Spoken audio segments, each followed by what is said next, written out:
Bon, bonjour tout le monde, merci d'être si nombreux ce soir, grâce à Jean-Christophe. Je vais juste prendre la parole 2 minutes pour vous présenter la semaine du cerveau.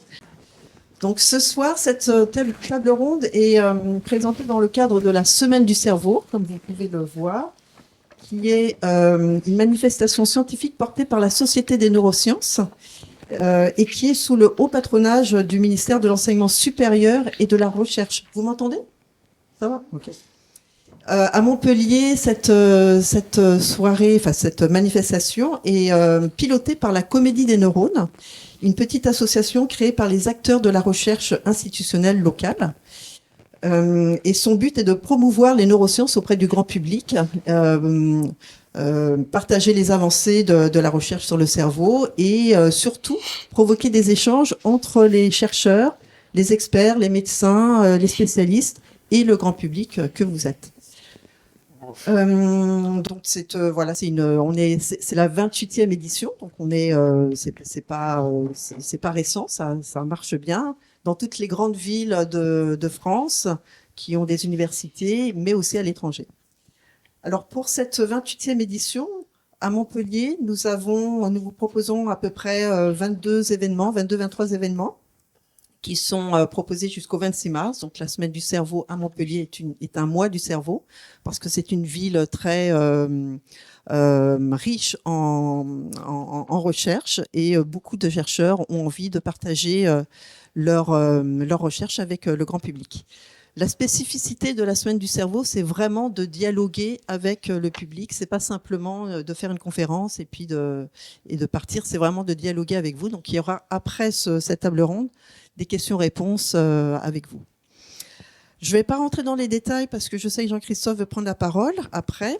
Mais juste pour vous dire que l'idée de la semaine du cerveau, c'est que ça se passe dans plein de lieux différents dans le centre-ville, dans des cafés, dans des cinémas, dans des théâtres, dans d'autres salles. C'est la première fois qu'on vient au Krebs, on est très content. On espère que ça va pouvoir se poursuivre sur des questions de sport. Et sur des thématiques très différentes. C'est jamais une seule thématique. Là, on a parlé cette année, on va parler du mal-être des adolescents, de la nutrition, des apprentissages, de l'IA, de la surdité, enfin plein de choses, plein de thématiques différentes. Le programme est accessible sur semaine-du-cerveau.fr. Vous avez quelques flyers derrière aussi. Et comme on est très moderne, on a un QR code qui permet d'avoir le programme si vous tombez sur une affiche.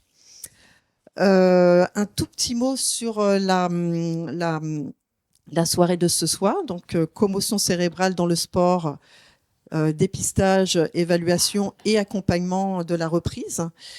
Cette soirée a lieu grâce à Jean-Christophe Aubin, qui est responsable du département performance sportive ici, qui nous a rencontrés, si j'ai bien compris, au forum Futurapolis. Quand je dis nous, je parle, on n'est plus dans la semaine du cerveau, mais l'équipe sport et choc au cerveau, dont vous avez les deux psychologues qui sont là devant, Marina et Alexandra. C'est une petite association donc, qui est aussi issue de la Comédie des Neurones et qui fait de la prévention dans les lycées. Donc on a été dans plusieurs lycées. L'idée, c'était d'aller aussi dans les clubs de sport, mais pour l'instant, ça n'a pas encore été fait. On a participé à plusieurs reprises à la Nuit des chercheuses pour présenter cette animation. Donc, c'est un diaporama, un quiz et un petit court-métrage et aussi des discussions. Voilà, donc nous, on est partant pour continuer à faire ça avec vous, peut-être. Je pense...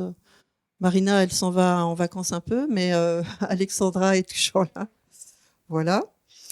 Et je voulais juste dire, je me dépêche parce que je sais que vous avez envie de prendre la parole, mais les commotions cérébrales, c'est quand même un truc incroyable parce que ça fait que depuis 2002 que cette pathologie c'est-à-dire les encéphalopathies traumatiques chroniques, ont été découvertes par le docteur Omalu, qui est un médecin légiste aux États-Unis, qui a découvert qui a fait le lien entre la dégénérescence cérébrale et les chocs répétés à la tête.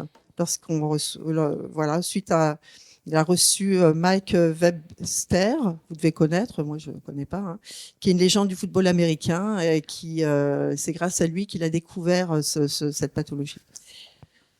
Jean-Christophe, je te laisse présenter les intervenants. Hein, voilà. Donc merci beaucoup et bonne soirée.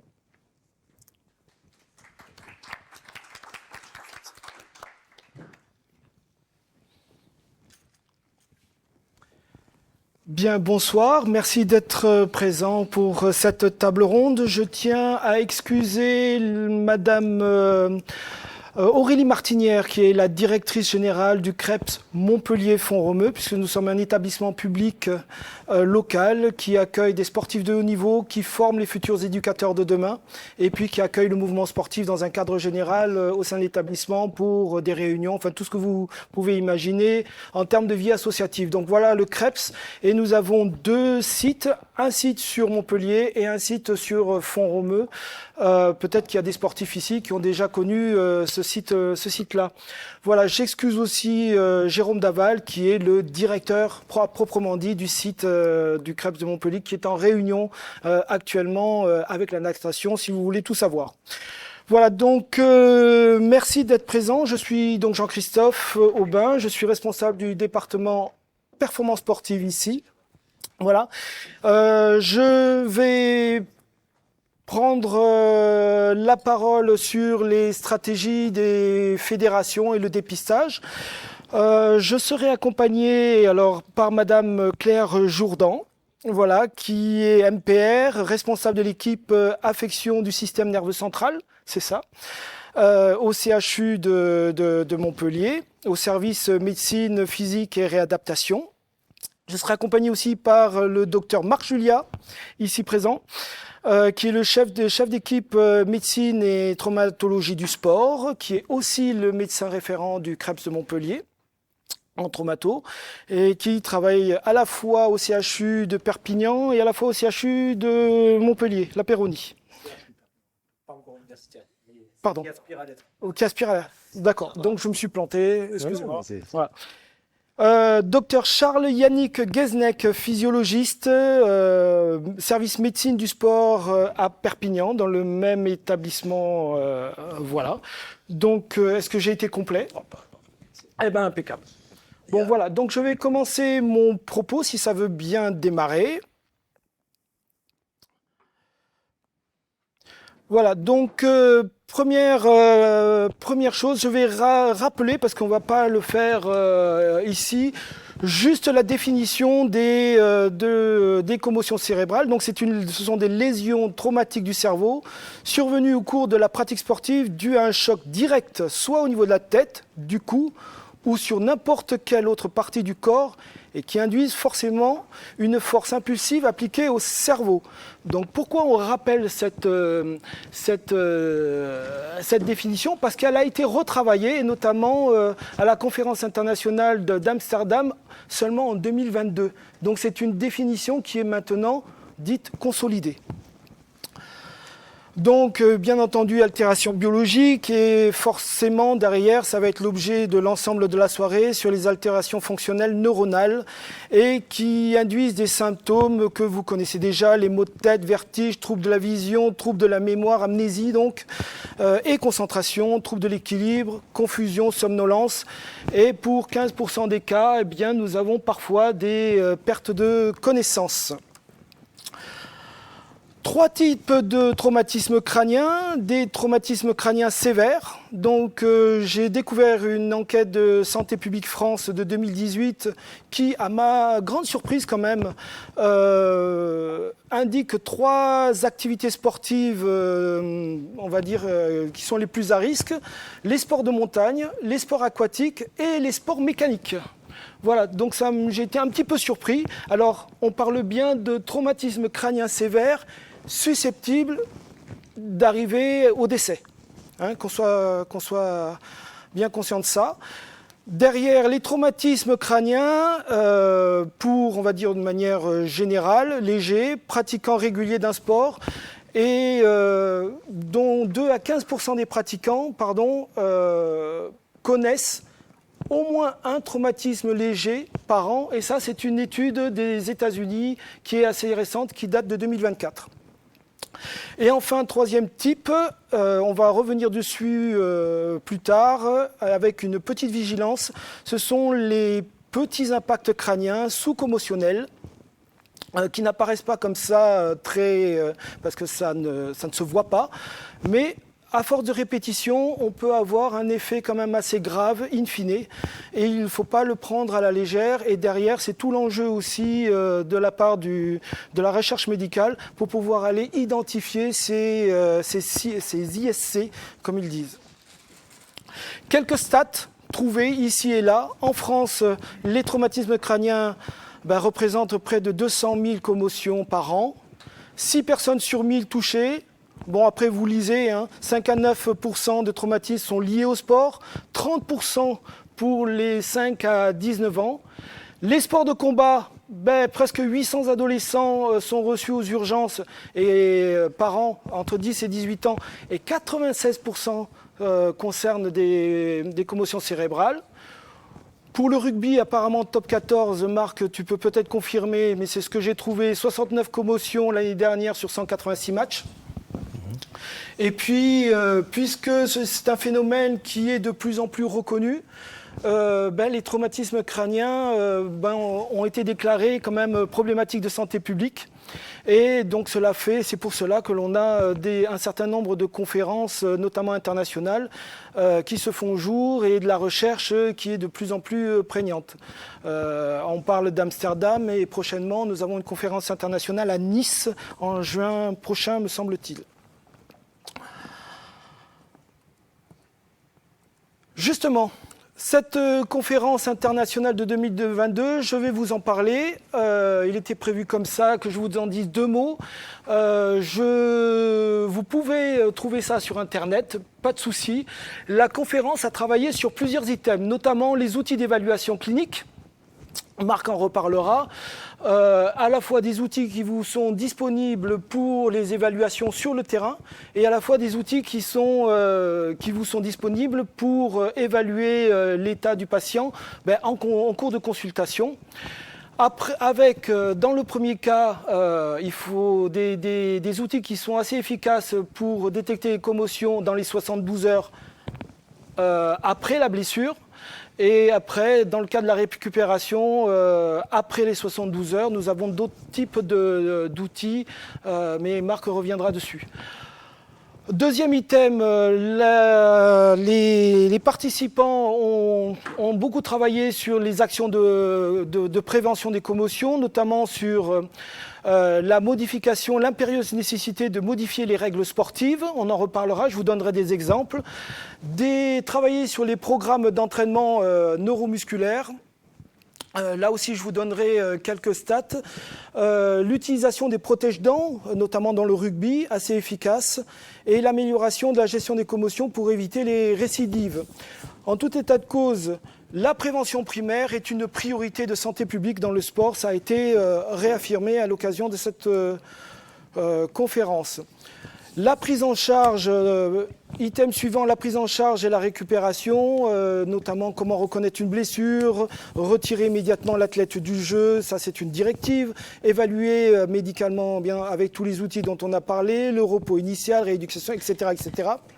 Voilà, et avec un modèle qui a été présenté, c'est le modèle des R de la commotion, Recognize, Remove, Rest, Recover, Return to Learn and Return to Sport. Je l'ai bien dit. Retour à l'école et au sport. Donc là, c'est après commotion, ils ont beaucoup évoqué le retour progressif. D'abord l'arrêt, et puis après, dans le cas d'un retour aux activités, recours progressif, non seulement à l'apprentissage, mais au sport aussi, par étapes, mais dès lors que les symptômes ont complètement disparu. Item suivant, rééducation et entraînement, activité physique légère et progressive, avec une rééducation cervico-vestibulaire. Donc là, je ne vous apprends rien, qui est très utile en cas des différents symptômes que vous voyez. Et en conclusion, cette conférence insiste sur une meilleure prévention, une reconnaissance rapide des commotions avec des outils cliniques standardisés, une gestion progressive du retour aux activités et surtout la nécessité de poursuivre la recherche en raison des effets à long terme. Ma surprise, c'est que le ministère chargé des sports, mon ministère, a travaillé en 2024 sur un document qui est issu, en fait, qui traduit ce que je vous ai présenté en 2022, c'est la prise en charge de la commotion cérébrale. Donc si vous vous êtes inscrit pour cette conférence, normalement je dispose de votre adresse mail et je vous l'enverrai. Sinon, vous en avez un certain nombre d'exemplaires, n'hésitez pas à les prendre. Donc ces recommandations générales ont 3 objectifs. Mieux protéger la santé des sportifs, standardiser la prise en charge fédérale. Donc il se veut que ça inonde et ça irrigue un petit peu l'ensemble des fédérations sportives françaises et puis réduire les risques de séquelles ou de récidives parce que il est reconnu maintenant que, enfin c'est pas maintenant, mais il est reconnu que les commotions cérébrales souvent sont sous-estimées ou alors pas détectées du tout sur le terrain. Deuxième initiative de la part du ministère auquel j'appartiens, le dispositif Vigicommotion. Il y a un groupe de travail qui est en cours et qui a pour objet de créer un outil numérique pour centraliser les antécédents de commotion, faciliter le suivi médical avec une coordination entre différents acteurs et améliorer la prévention et la prise en charge des symptômes post-commotionnels. Là, je ne peux pas vous en dire grand-chose parce que je n'ai pas les éléments, mais je tenais à vous en faire part parce que c'est a priori l'actualité du ministère après les Jeux Olympiques de Paris. Maintenant, la stratégie des fédés au niveau international. Donc, la déclinaison, 2022, des directives, et puis derrière, les fédérations internationales qui se mettent en ordre de marche avec des protocoles standardisés, comme World Rugby avec l'HIA, avec des tests de mémoire, d'équilibre, orientation, etc., le joueur qui est bien retiré du jeu, donc ça intègre l'ensemble des règles de prévention de la part de World Rugby et des décisions qui peuvent être prises, et ça c'est assez intéressant, des décisions qui peuvent être prises avec des médecins indépendants de façon à limiter la pression sportive sur le terrain.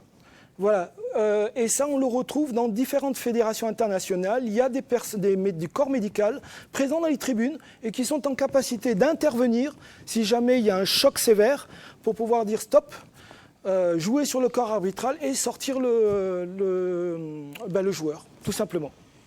FIFA, autre exemple, avec l'introduction de protocoles de gestion des commotions, et puis là aussi, discussion autour des remplacements temporaires. Au lieu de sortir le joueur et terminer, ben non, on sort le joueur et puis on met un remplaçant. Une fois que le joueur a passé tous ses tests, éventuellement il a le droit de revenir et on sort le joker médical.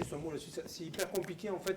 Parce que chaque fois qu'on met ça, on modifie le règle carrément du sport. Donc on modifie le type de sport et tous les fédés sont hyper réticentes à imposer. Donc le rugby l'a fait avec le carton, le protocole HIA de 12 minutes, mais le foot ne l'a pas fait encore. Le hand c'est compliqué, donc ça infère réellement sur le sport. Donc appliquer ces règles dans le sport, c'est pas que du médical, c'est vraiment du technique et c'est très très compliqué à faire bouger.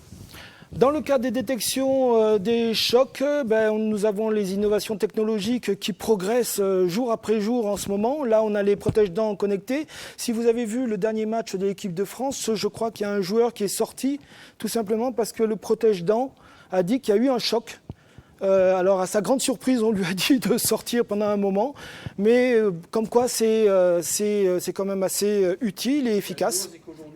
Pour éviter la transmission par Bluetooth qui est en retard, il y a un bip lumineux qui apparaît.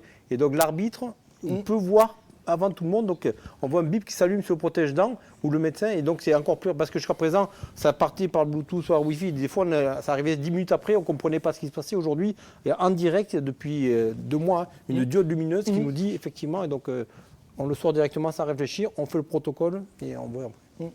Je ne reviens pas sur les outils d'observation, donc ceux qui sont en tribune ou auprès des arbitres, ils peuvent avoir des ralentis assez précis, c'est valable pour le rugby, le foot, et ils peuvent intervenir auprès du corps arbitral.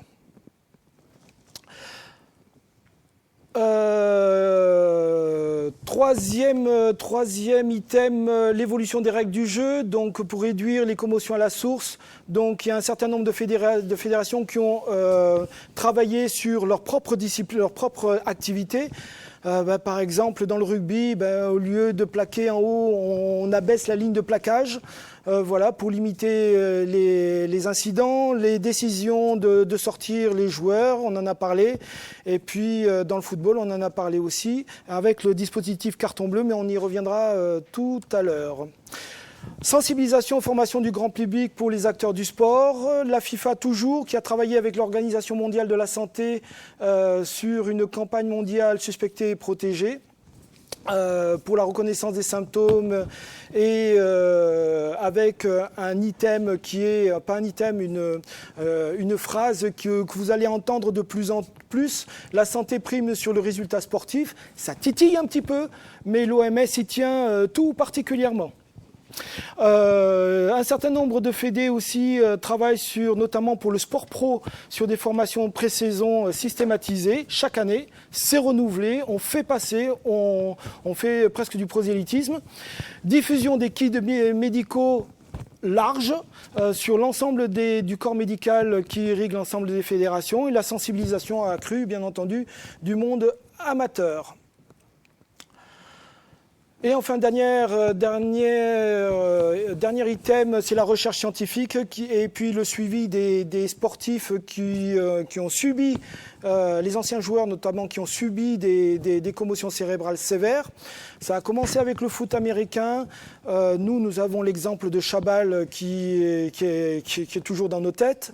Pour pouvoir continuer à progresser sur éventuellement l'adaptation des règles et puis les process, les tests médicaux qui vont évoluer au fur et à mesure. Au bilan, les fédés internationales travaillent sur des protocoles médicaux stricts, de plus en plus stricts, des technologies pour détecter les impacts, modification des règles pour réduire les chocs, sensibilisation, formation des acteurs, recherche scientifique continue. Maintenant, franchement, qu'est-ce qui se passe au niveau national ? Au niveau national, c'est très disparate. Autant nous avons des fédérations de sport collectif qui sont, entre guillemets, riches, qui sont staffées, qui ont un corps médical dense et qui sont capables de travailler sur les commotions cérébrales. Et là, comme le handball, le foot, le rugby, il y a un protocole qui est bien affirmé. Autant il y a d'autres fédérations, malheureusement, qui n'y arrivent pas et qui font simplement de l'information par des posters ou alors, même pour le motocyclisme notamment, je n'ai trouvé qu'un poster et puis un questionnaire de rétroactif sur une commotion. Donc on ne sait pas quel est le protocole derrière. Donc il y a vraiment deux vitesses au niveau national sur les fédérations. Là, c'est tout l'enjeu du ministère chargé des sports à l'heure actuelle, avec sa direction des sports et nos collègues médecins au ministère. Pour finir, l'exemple de la Fédération française de rugby, voilà, pour faire plaisir à Marc. Là, je vous conseille d'aller voir la page internet qui est dédiée avec un certain nombre d'outils qui sont sur YouTube. L'objectif, c'est de diffuser très, très large. Très, très large. Tous les acteurs qui touchent au sport, notamment dans le rugby, sont touchés normalement. Parents, joueurs, qu'ils soient jeunes, qu'ils soient anciens, qu'ils soient pro, pas pro, les médecins fédéraux, les dirigeants, tous ont reçu une information sur les commotions cérébrales. Le site internet est particulièrement bien fourni avec un certain nombre d'outils qui sont à télécharger, y compris World Rugby et y compris le document du ministère des Sports dont je vous ai parlé. Il y a aussi une gestion des commotions pour les joueurs professionnels avec des outils qui sont très ciblés, avec avec un petit focus sur des outils aussi qui sont destinés uniquement au personnel médical avec une page dédiée. Alors ça renvoie sur World Rugby, sur quelque chose qui est travaillé et validé par le corps médical rugby international. Marc, c'est à toi. Je crois que j'ai tout dit. Merci à vous.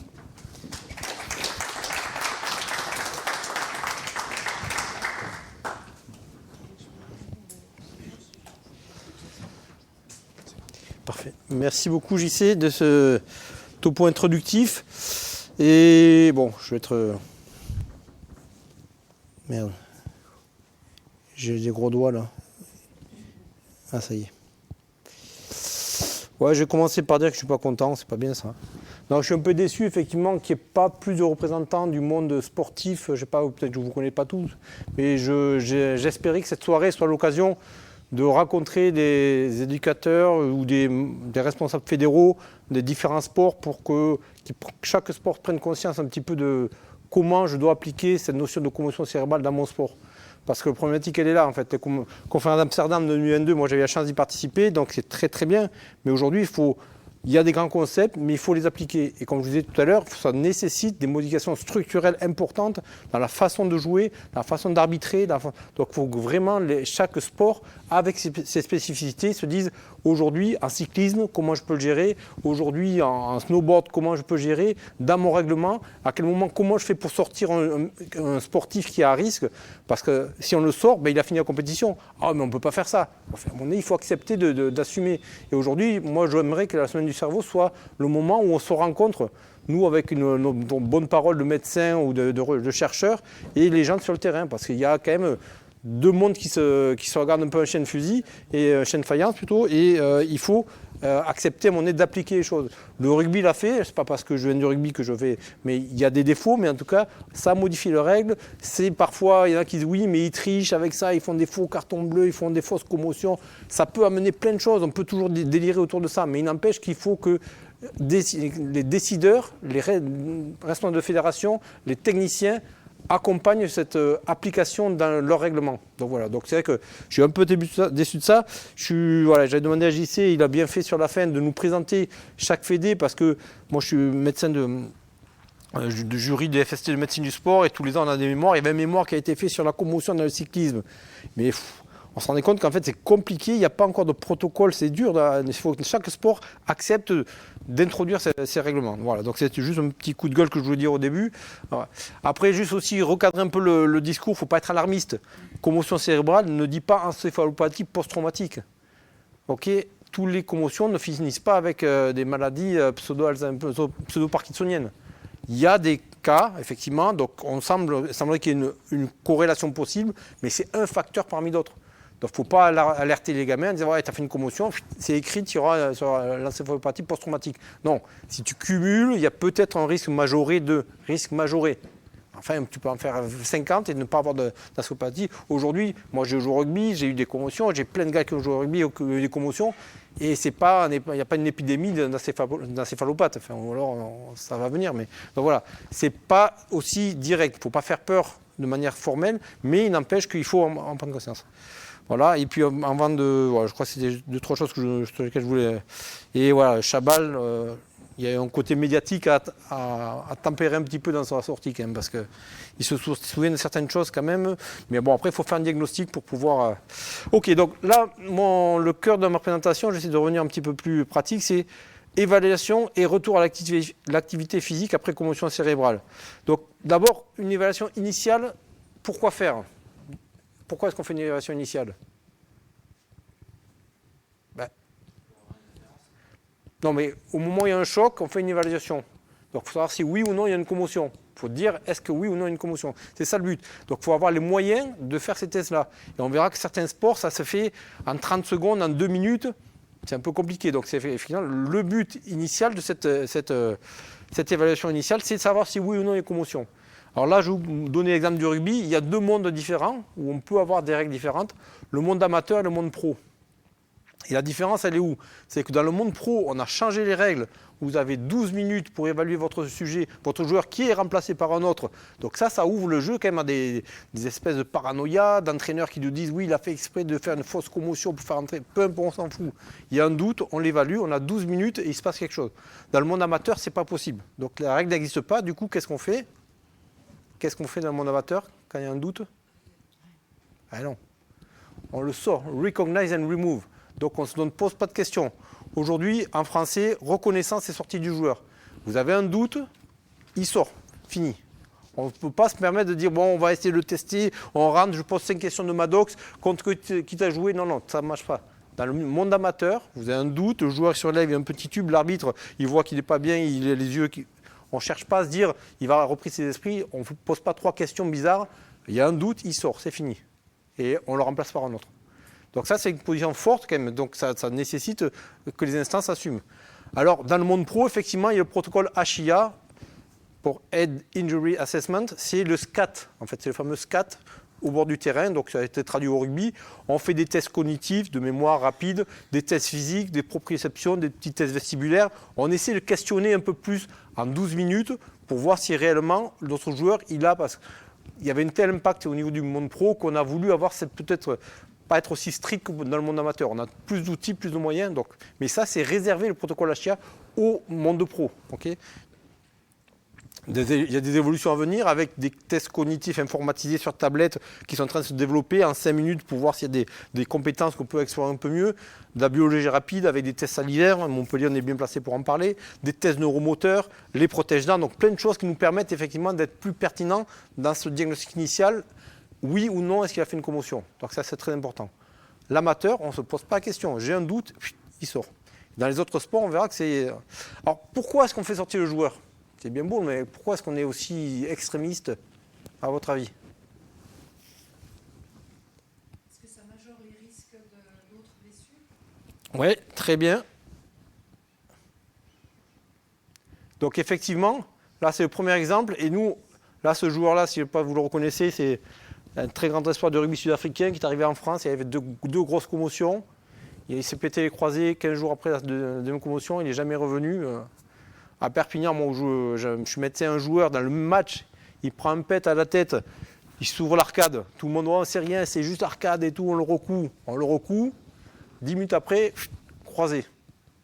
Donc aujourd'hui, il y a quand même une corrélation et on sait qu'il y a un risque qui est jusqu'à 4 à 5 fois plus élevé d'avoir des lésions ligamentaires articulaire périphérique, parce qu'il y a une perturbation, comme disait JC, du fonctionnement. Il n'y a pas de lésion anatomique. Encore une fois, c'est un trauma crânien léger, donc il n'y a pas de lésion anatomique, l'IRM sera normal, le scanner sera normal, peut-être des IRM de diffusion en cherchant, et encore, donc l'imagerie est normale. Par contre, c'est le fonctionnement qui n'est pas normal. Et ça se traduit notamment au niveau neuromoteur, de la fonction motrice, la commande neuromotrice. Donc ça, c'est la première raison. Pourquoi est-ce qu'on sort aussi le joueur? Deuxième raison. Voilà, ça parle à tout le monde, le syndrome de second impact. Voilà, donc, alors j'avoue que je le fais un peu, je pense que c'était grand public, mais c'est quelque chose qui, effectivement, le cerveau se retrouve à une phase de vulnérabilité jusqu'à, on va dire, jusqu'à une dizaine de jours après une commotion. S'il y a un choc d'intensité relativement faible qui survient, il peut y avoir des complications vasculaires cérébrales avec un engagement cérébral, une mort subite. Donc c'est des phénomènes vasculaires qu'on ne comprend pas trop bien, mais après la perturbation initiale, il y a une dérégulation de la circulation vasculaire au niveau cérébral qui le rend beaucoup plus susceptible à un deuxième choc. Donc là, il y a des cas réellement documentés, qui ne sont pas majeurs, pas en quantité extraordinaire, et c'est surtout chez les jeunes. C'est surtout le jeune qui fait le mercredi une commotion d'entraînement, le samedi il joue, il y a des cas dramatiques. Donc c'est là encore, on rejoint sur ce que disait JC, responsabiliser au maximum les parents, les éducateurs, les joueurs, les collègues. C'est souvent un camarade de jeu de dire oui, il n'est pas bien là. Il faut éduquer parce que c'est à eux de se protéger entre eux. Okay, et ce qui se passe en entraînement, c'est hyper important. En match, en général, il y a toujours quelqu'un qui voit. À l'entraînement, c'est des choses qu'on néglige et les joueurs ne le disent pas. Et troisième raison pour laquelle on le sort. Exactement. Monsieur Coste, très bon élève. Non, mais c'est très bien. Pardon? Exactement. Vous vous rappelez de ce jeune homme? Pavard, un footballeur à la Coupe du Monde, qui a fait une belle commotion en match. Et il a rejoué 4 jours après, il a été fantomatique. Parce qu'effectivement, il y a des altérations qui persistent pendant quelques jours après. Donc il faut savoir, et ça parle beaucoup plus aux entraîneurs, les moins performants. Il y a aussi, vous voyez, des joueurs de rugby, il a pris une commotion, et un quart d'heure après, un ballon en l'air, il chope le ballon, il le palpège, comme on dit chez nous, donc il n'attrape pas un ballon qu'il aurait dû attraper. Donc il y a effectivement une finesse dans le mouvement moteur qui est altéré. Donc 3 grosses raisons pour vraiment sortir le joueur. Ok, après on fait une évaluation. Pourquoi on est là celle-ci? Elle ne devait pas être là. L'évaluation à distance, quel est l'objectif de l'évaluation à distance? Donc on n'est pas au bord du terrain, on prend 24-48 heures après. C'est quoi l'objectif de l'évaluer à 48 heures? Oui, ok, on voit un peu si ça s'est aggravé. En général, si ça s'est aggravé, ils sont allés aux urgences. Mais bon. Mais pourquoi est-ce qu'on conseille de les voir déjà, par antenne, on n'envoie pas tout le monde aux urgences. C'est vraiment, s'il y a des signes de gravité, nausées, vomissements, céphalées qui agrandissent, mais une commotion cérébrale simple, même si une perte de connaissance se récupère, il ne va pas aux urgences. Okay, il faut qu'il soit surveillé. Alors, pourquoi est-ce qu'on fait une évaluation à distance? Voilà, pour mettre en place un processus de récupération et de retour au jeu. Donc voilà, pour mettre en place ce processus, il y a besoin d'une évaluation. Okay, donc dans 90% des cas, on va appliquer ce que la conférence d'Amsterdam, et là encore, c'est à chaque fédé de l'appliquer à son sport, parce qu'ils disent exercice aérobie léger, mais selon les sports, ça ne veut pas dire grand-chose. Pour un nageur, ça ne peut pas dire comme un rugbyman, pour un judoka. Donc il y a effectivement une période de repos. Là, je reviens un petit peu dans ce que tu as dit. Tu as dit il faut débuter quand les symptômes ont disparu. Aujourd'hui, ce n'est pas vraiment ça qu'ils ont dit. Ils ont dit stop cocooning et surtout, voilà, il ne faut pas faire des choses qui aggravent les symptômes. Mais si on attend que tous les symptômes disparaissent, c'est très long et au contraire, on verra, ça peut chroniciser les choses. Donc aujourd'hui, il faut, dès 48 heures, on fait 24-48 heures au repos, on l'évalue et là, il faut rentrer dans un processus actif, même s'il y a des symptômes. Si vous attendez qu'il n'y ait plus de symptômes, vous allez perdre du temps et aggraver les choses. Donc ça, c'est une condition médicale qu'on conseille, qui n'est pas obligatoire. C'est-à-dire que ce n'est pas celle qui est obligatoire par le rugby. Nous, on la conseille pour pouvoir mettre en place, expliquer aux joueurs, tu as encore des symptômes, mais il faut que tu fasses une activité aérobie, on verra pourquoi.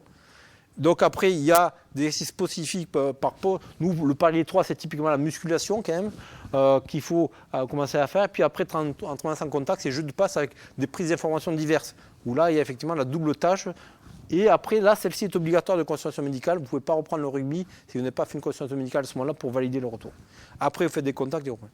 Ok, donc, s'il y a aggravation des symptômes, il faut une consultation médicale. Sinon, vous suivez ce processus-là jusqu'à celle-ci qui est obligatoire à la fin.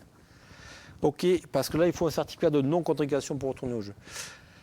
Donc, maintenant, plus médicalement, plus rééducativement parlant, quel est le but aussi de cette consultation, cette évaluation à distance?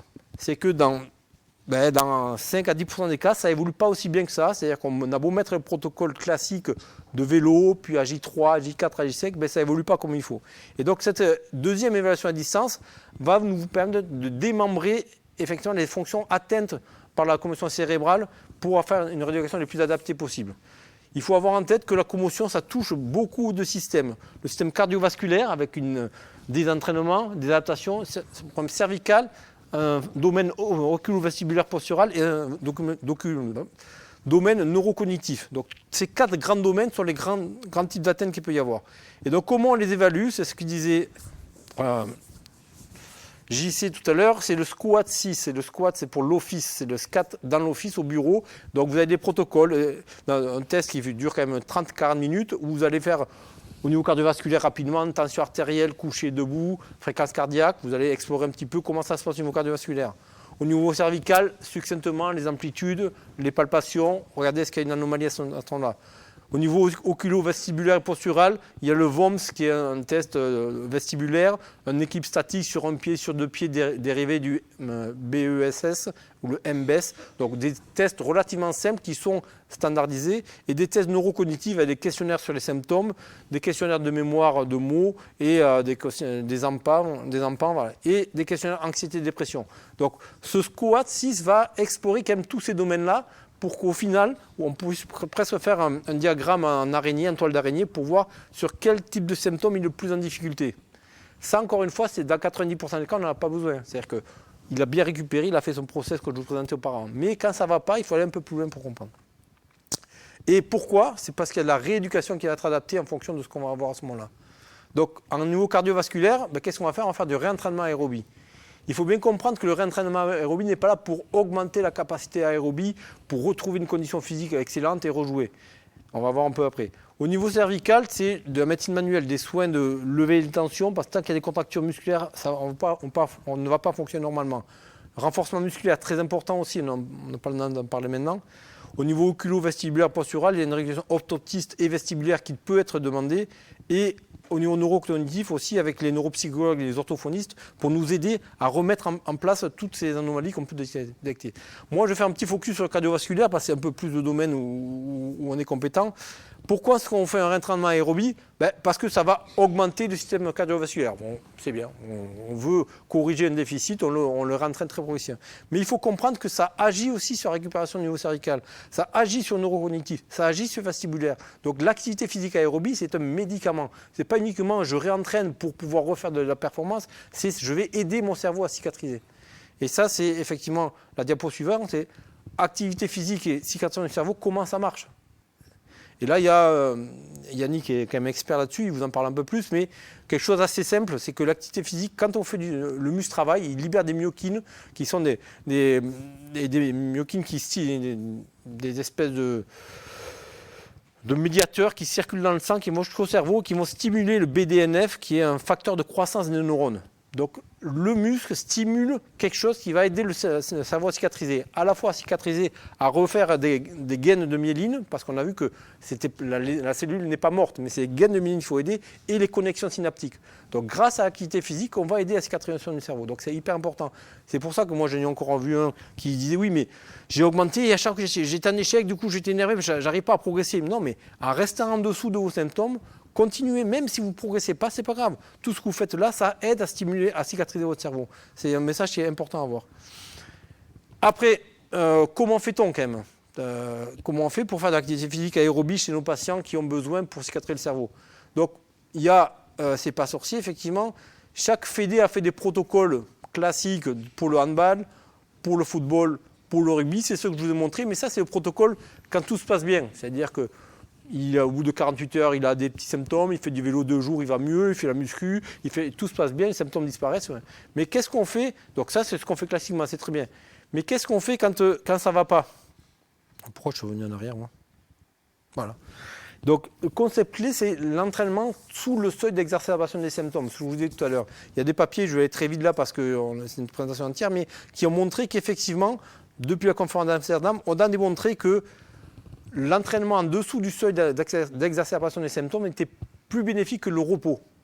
Donc si un groupe qui fait que du repos et un groupe qui s'entraîne en dessous des symptômes, eh bien, il va mieux récupérer ceux qui s'entraînent en dessous des symptômes, de l'aggravation des symptômes. Donc les symptômes sont présents. Je vais me voir, j'ai des céphalètes 2 sur 10. Okay. Je fais du vélo, ça monte à 3 sur 10, jusqu'à 2 points dessus, on le tolère. Donc on tolère. Et le fait de les entraîner à continuer là-dessus, ça va les aider à cicatriser. Donc ça, c'est donc l'étude, je ne vais pas rentrer dedans, mais ils ont montré effectivement chez les adolescents que ça réduisait la récupération de 17 jours à 13 jours et beaucoup moins de symptômes persistants. 3% dans le groupe qui a fait une rééducation aérobie précoce contre 13% de ceux qui ne l'ont pas fait. Donc ça marche, vraiment de s'entraîner tout. Alors comment on peut faire? Là, dans certains centres spécialisés, on peut faire des tests d'effort spécifiques pour avoir un seuil d'entraînement, pour dire à quelle intensité je dois être pour être en dessous de mes symptômes. Vous le mettez sur un vélo, vous faites pédaler, chaque minute ça augmente comme un test d'effort et vous voyez les symptômes. Quand ça augmente de 3 points la globalité des symptômes, c'est le seuil. Et on le fait travailler 5 à 10 battements en dessous et il repart avec un programme d'entraînement adapté. Donc ça, c'est le monde idéal, où on arrive à faire un test d'effort spécifique. On a vu que ça vient d'un problème physiologique cardiovasculaire, et bien on détermine les fréquences cardiaques d'arrêt et on le rééduque. Donc soit vous avez la chance de faire ça et vous avez la méthodologie, c'est la même pour toutes les méthodes, c'est 5 à 7 fois par semaine, 5 à 7 fois par semaine, au moins 20 minutes de vélo. Et soit vous avez la Rolls-Royce, vous avez pu faire le test d'effort avec le cardiofréquencemètre, votre sportif il a une fréquence cardiaque cible, vous savez comment il faut faire. Soit vous n'avez pas pu faire le test d'effort, et bien vous calculez 50% de la FMT, 220 moins l'âge, 210 moins 0,65 fois l'âge, ça vous donne la FMT, et vous partez à 50%. Donc vous pouvez vous entraîner sans avoir fait le test en partant là-dessus, mais il vous faut quand même un cardiofréquencemètre. Et si vous n'avez pas de cardiofréquencemètre, bon, il faut transformer le test d'effort en mètre, mais bon. Donc tout ça pour dire qu'il faut vraiment inciter les gens, en fait, quasiment tous les jours de l'activité physique aérobie en dessous du seuil qui exacerbe. Pas en indolore, pas en indolence, en dessous du seuil qui exacerbe. Juste pour revenir là-dessus, donc JC, effectivement, tu parlais du rugby. Là, pendant longtemps, on faisait moins 19, plus 19 chez les jeunes. On fait 4 semaines sans match, 3 semaines sans match, 4e jour. Au-dessus de 19 ans, on peut récupérer. Aujourd'hui, ça a évolué. Il y a la Fédé, depuis 2025, a changé. C'est à 21 jours pour tout le monde. Que vous soyez jeune, pas jeune, vous avez 21 jours. Alors, ça nous pose des soucis parce que nous, on a des joueurs qui jouent en amateur, donc qui jouent en espoir, qui sont en 21 jours. Ils montent avec les pros faire un match, ils sont gérés par les pros, en 12 jours ils peuvent jouer. Donc le cerveau, quand vous êtes pro, il est bien meilleur que quand vous êtes amateur. Bon, c'est un peu compliqué, c'est encore des incohérences qu'il y a dans le transfert des règles, mais globalement dans le rugby aujourd'hui, c'est 3 semaines pour tout le monde, dans le monde amateur. Et enfin pour terminer, je me permets une petite analogie pour dédramatiser un peu la soirée. L'analogie entre commotion cérébrale et la lésion musculaire. Quand vous lésez le muscle, qu'est-ce qui se passe? Vous allez faire de la rééducation du mouvement pour cicatriser, faire du travail excentrique, de la physiothérapie, faire de l'aérobie aussi. Parce que quand on fait du vélo aérobie, il y a des myokines qui vont aider aussi à cicatriser.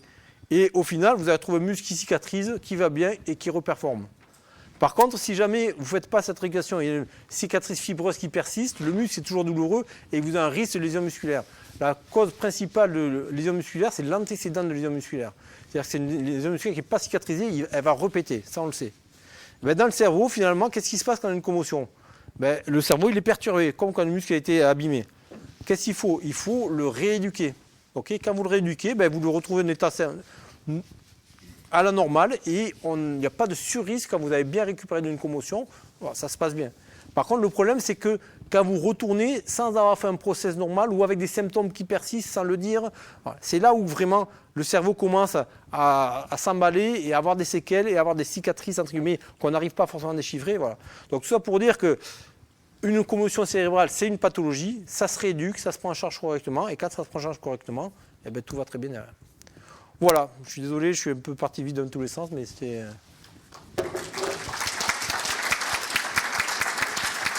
On parlera après, je pense, pour les questions-réponses, on fera ça. Je te laisse continuer. Charles Yannick.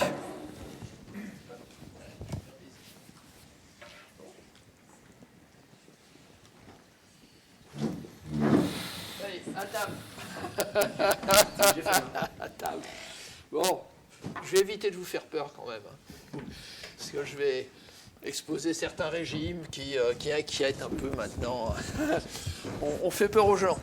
Voilà, alors, conseil alimentaire après une commotion cérébrale. J'ai tenu à faire figurer en même temps que moi Lorraine Casalo, qui est la diététicienne du service et qui a fait un très bon travail. On a travaillé ensemble à la demande de Marc. Hein. On a plongé le doigt dans le pot de confiture, Lorraine et moi, à la demande de Marc qui nous a demandé effectivement de faire le point sur nutrition et commotion cérébrale. Voilà, alors, moi j'aime bien commencer par la physiopathologie qui permet de comprendre comment les choses se passent. Alors, il y a une succession de phénomènes qui surviennent après une commotion cérébrale. Le choc va amener une cascade qu'on appelle la cascade neurométabolique qui a été décrite par Shiza et Ovda en 2014. Le premier phénomène, c'est une entrée massive de calcium dans les neurones. Et ce calcium qui rentre dans les neurones va activer des systèmes protéolytiques qu'on appelle les protéases et qui vont détruire un certain nombre de neurones et surtout l'enveloppe des neurones, la gaine de myéline. immédiatement après, il y a une crise énergétique qu'on identifie. Alors, vous voyez, la montée du calcium est très importante et une baisse des réserves énergétiques qui se traduit par une diminution du glucose cérébral et avec ensuite un facteur de dysfonction mitochondriale, c'est-à-dire que cette baisse de la réserve énergétique produit un afflux d'un neuromédiateur excitotoxique qui est le glutamate. Et ce glutamate est très toxique au niveau neuronal. Enfin, il y a assez rapidement un autre phénomène, c'est une diminution du débit sanguin cérébral et spécifique de certaines zones qui sont le cortex préfrontal, et je reviendrai dessus. Donc ce cortex qui est en avant du cerveau a deux fonctions. Maintenant, on le sépare entre deux types de cortex, le préfrontal haut et le préfrontal bas.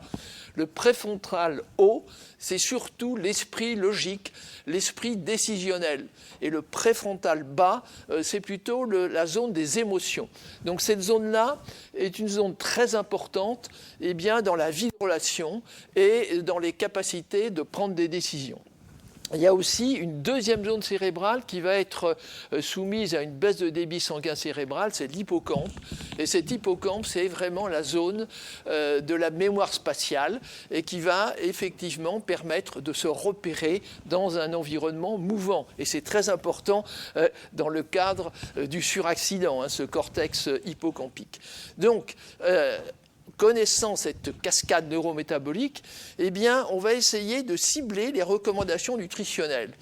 Et lorsque j'ai fait un petit peu la revue, il y avait une très bonne méta-analyse de 2022, pour ceux qui sont intéressés, ils iront dessus, c'est Finnegan, qui a recensé en 2022 pratiquement 5000 publications qui s'étaient intéressées à commotion cérébrale et cerveau. Alors on voit, c'est quand même un concept Jean-Christophe l'a dit, récent, très rapidement, et surtout aux États-Unis, pour des sports de contact comme le football américain, mais d'autres domaines, les gens se sont intéressés à nutrition et commotion cérébrale.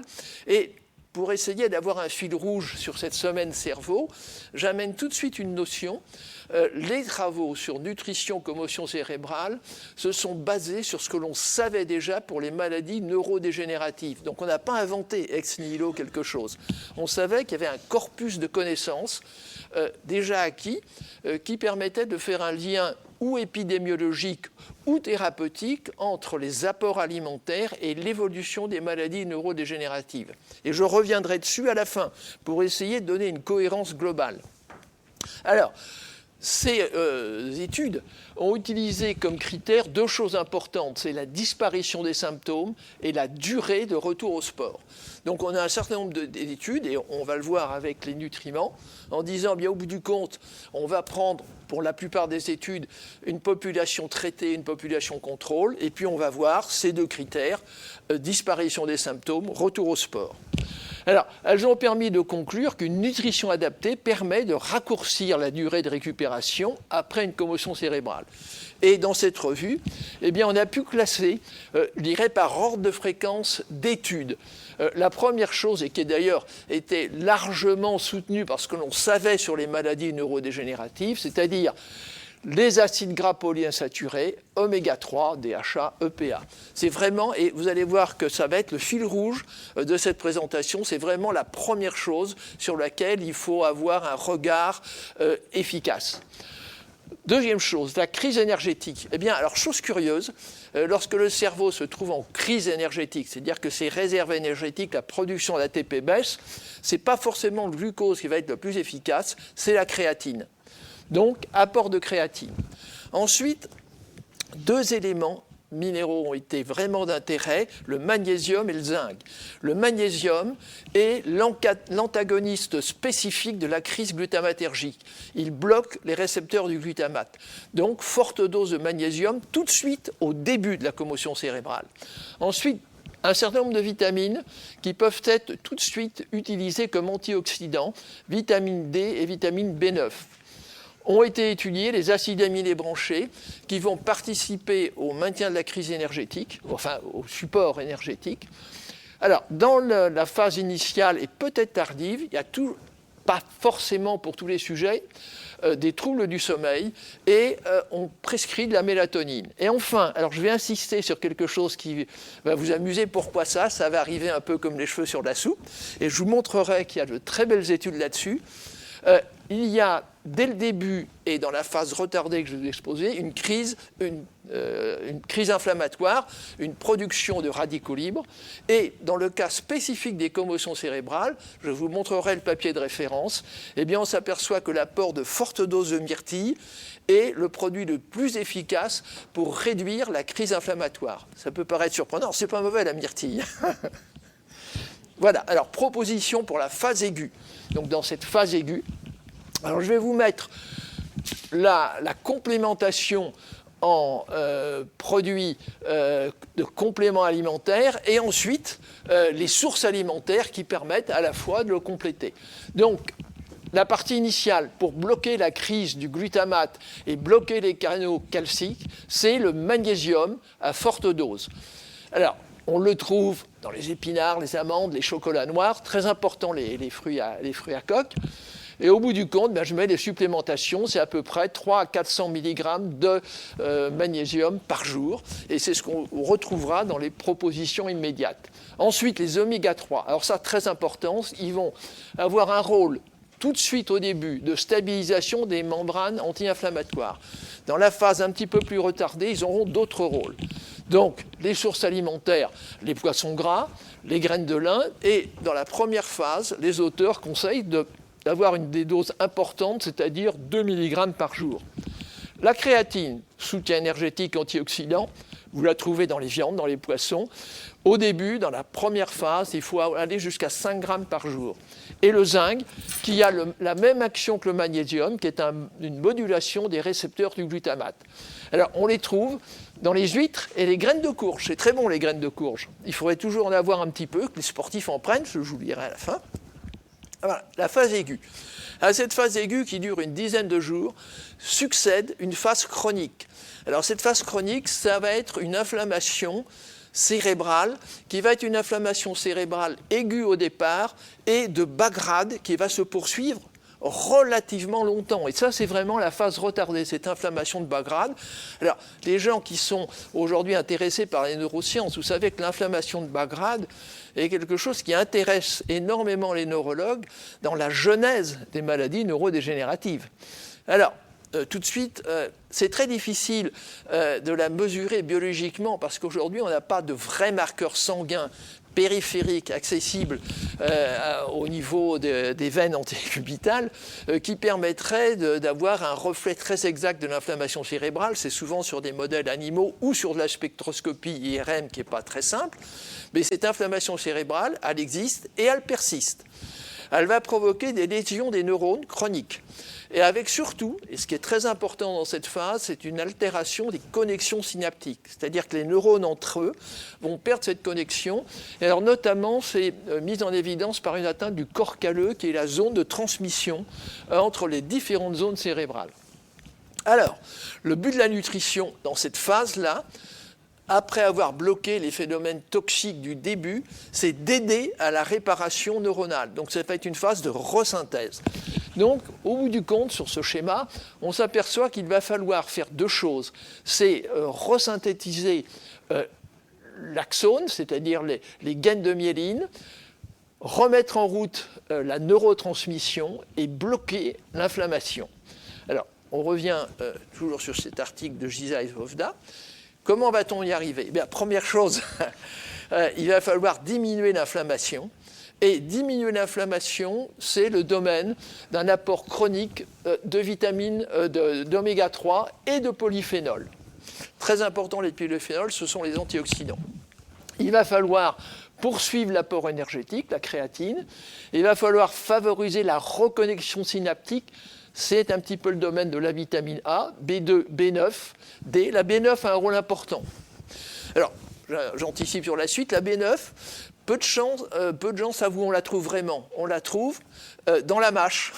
C'est les fruits verts. Ça, c'est très important. Hein, c'est les salades et surtout la mâche, par exemple.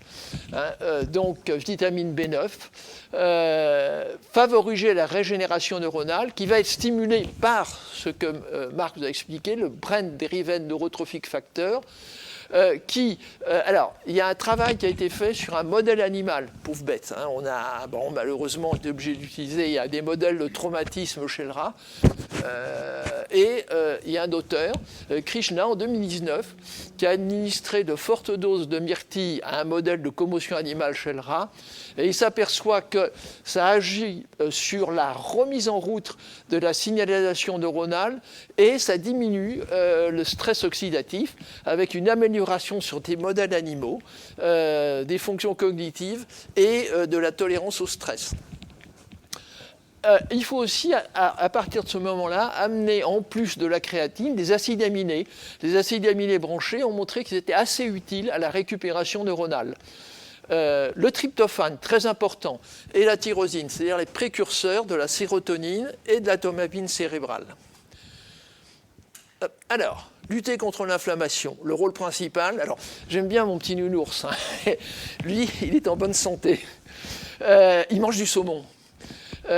Vraiment, c'est vraiment les oméga 3, c'est la base. Et c'est la base, à la fois, je reviens pour la commotion, mais au bout du compte, pour la santé cérébrale.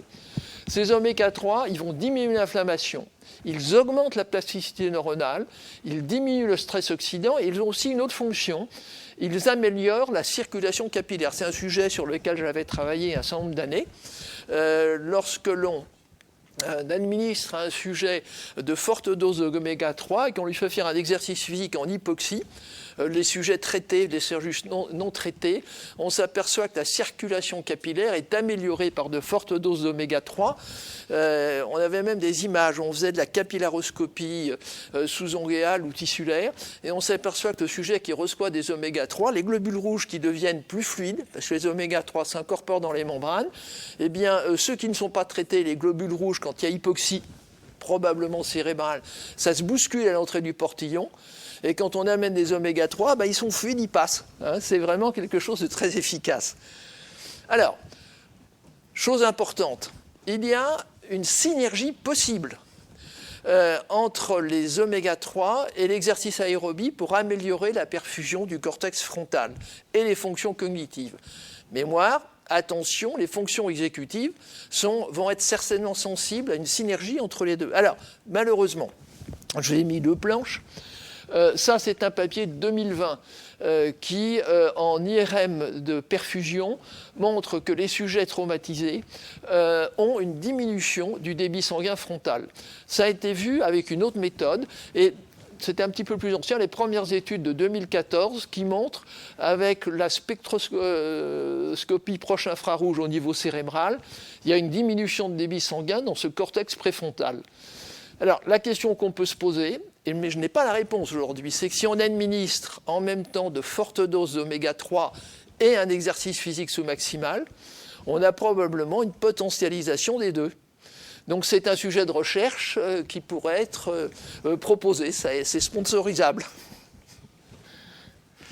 Alors, le traumatisme augmente la production de radicaux libres.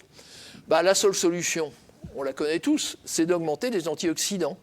Donc c'est cette grande famille des polyphénols, les fruits rouges. Alors, en gros, avec Christophe Oswirt, il y a un certain nombre d'années, on avait fait un ouvrage qui s'appelle « La science au bout de la fourchette pour les sportifs ». On avait dit ce qui est le plus simple, c'est de dire un sportif, il doit mettre de la couleur dans son assiette. C'est-à-dire qu'il doit avoir, que ce soit des fruits ou des légumes, quelque chose qui soit rouge, vert, de toutes les couleurs. Dès que ça a de la couleur, ça a des polyphénols.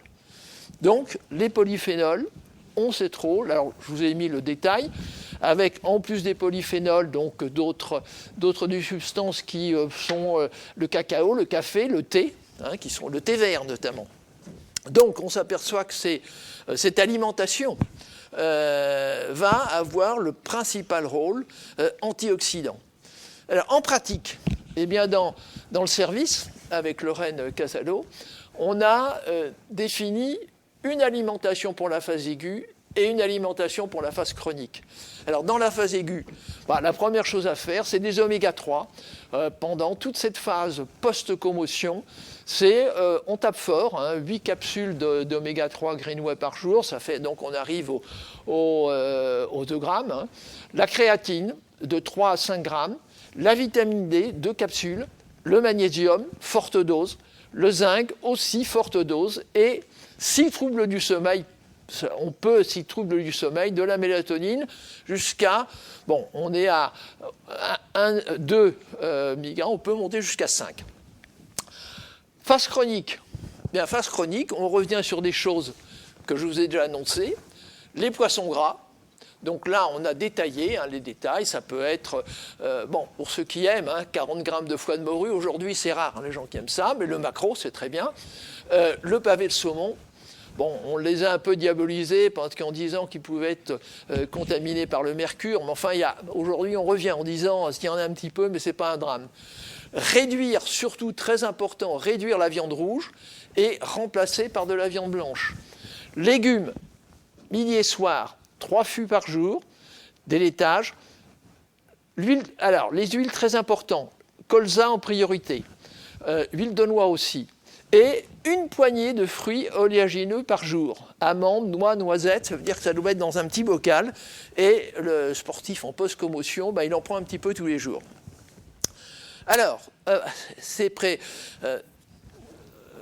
Ce que l'on fait dans cette phase aiguë, cette phase chronique, c'est ni plus ni moins que le régime méditerranéen. Donc ces bases actuelles reposent sur les principes bien établis du régime méditerranéen, alors que... Vous voyez, le régime méditerranéen, c'est-à-dire avec modération, ce que je viens de vous dire, c'est-à-dire les viandes rouges, les sucreries, petite portion quotidienne, œufs, volailles, produits laitiers, et 3 fois par semaine, poisson, plutôt poisson gras et fruits de mer, et quotidiennement, alors, cuisine à l'huile d'olive, fruits, légumes, noix, céréales, légumineuses, et associé dans ce régime méditerranéen, qui lui est proposé non pas en post-commotion, mais pour la santé cérébrale, et la prévention des maladies neurodégénératives, activité physique régulière. Alors, ce régime méditerranéen, je reviens un petit peu en arrière. J'ai quand même trouvé un papier très intéressant pour ceux qui s'intéressent à l'épidémiologie. C'est un papier de Monti et collègues dans Neuroréhabilitation qui s'intéresse à la commotion cérébrale, pas forcément dans les sports de contact et de collision, mais chez les militaires. C'est un papier qui est fait par les services de réadaptation des militaires américains qui ont subi des commotions cérébrales. Donc dans le milieu militaire, c'est très fréquent. Quand il y a eu des explosions, des blasts, etc., des contacts avec des parois. Donc, dans l'armée américaine, ils ont énormément de commotions cérébrales en réadaptation. Et cet auteur, Monti, propose pour les sujets qui vont être à risque de commotion cérébrale, de leur suggérer de commencer un régime méditerranéen avant de se trouver exposés aux commotions. Et même, ils vont un petit peu plus loin. Ils proposent le régime MIN, qui est une version un petit peu maximaliste du régime méditerranéen. Donc, on peut, dans les sports de contact et de collision, proposer d'avoir une nutrition qui serait une forme de prévention contre la commotion cérébrale. Donc, on conseillait aux sportifs pratiquant des sports de contact et de collision de s'orienter vers une nutrition permettant de réduire l'inflammation de bas grade. Et tout ceci est à administrer avec un entraînement physique régulier. Alors, je sais que ça va être ma conclusion. C'est un peu difficile pour certains types de sports où, au bout du compte, il y a le mythe de la viande rouge qui va amener de la force. Il faut que le médecin du sport puisse conseiller effectivement, en plus du mythe alimentaire de l'apport en protéines très élevé à partir de la viande, de s'orienter vers un régime qui serait un petit peu plus orienté vers les légumes, les fruits, etc. C'est un peu compliqué dans la mythologie sportive. Voilà, je vous remercie de votre attention.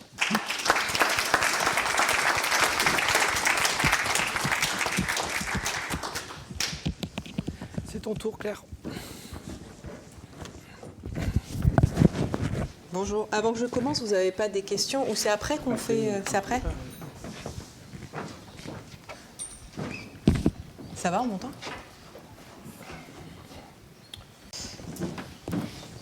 Histoire de vous faire participer un tout petit peu et de vous réveiller comme Marc.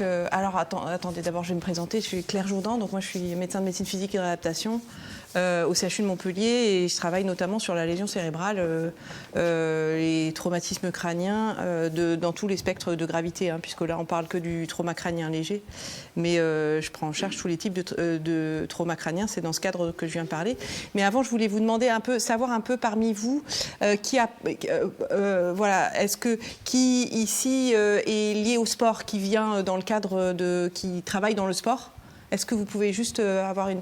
Ah, quand même, il y a du monde. Tu vois, ils sont représentés. Ouais.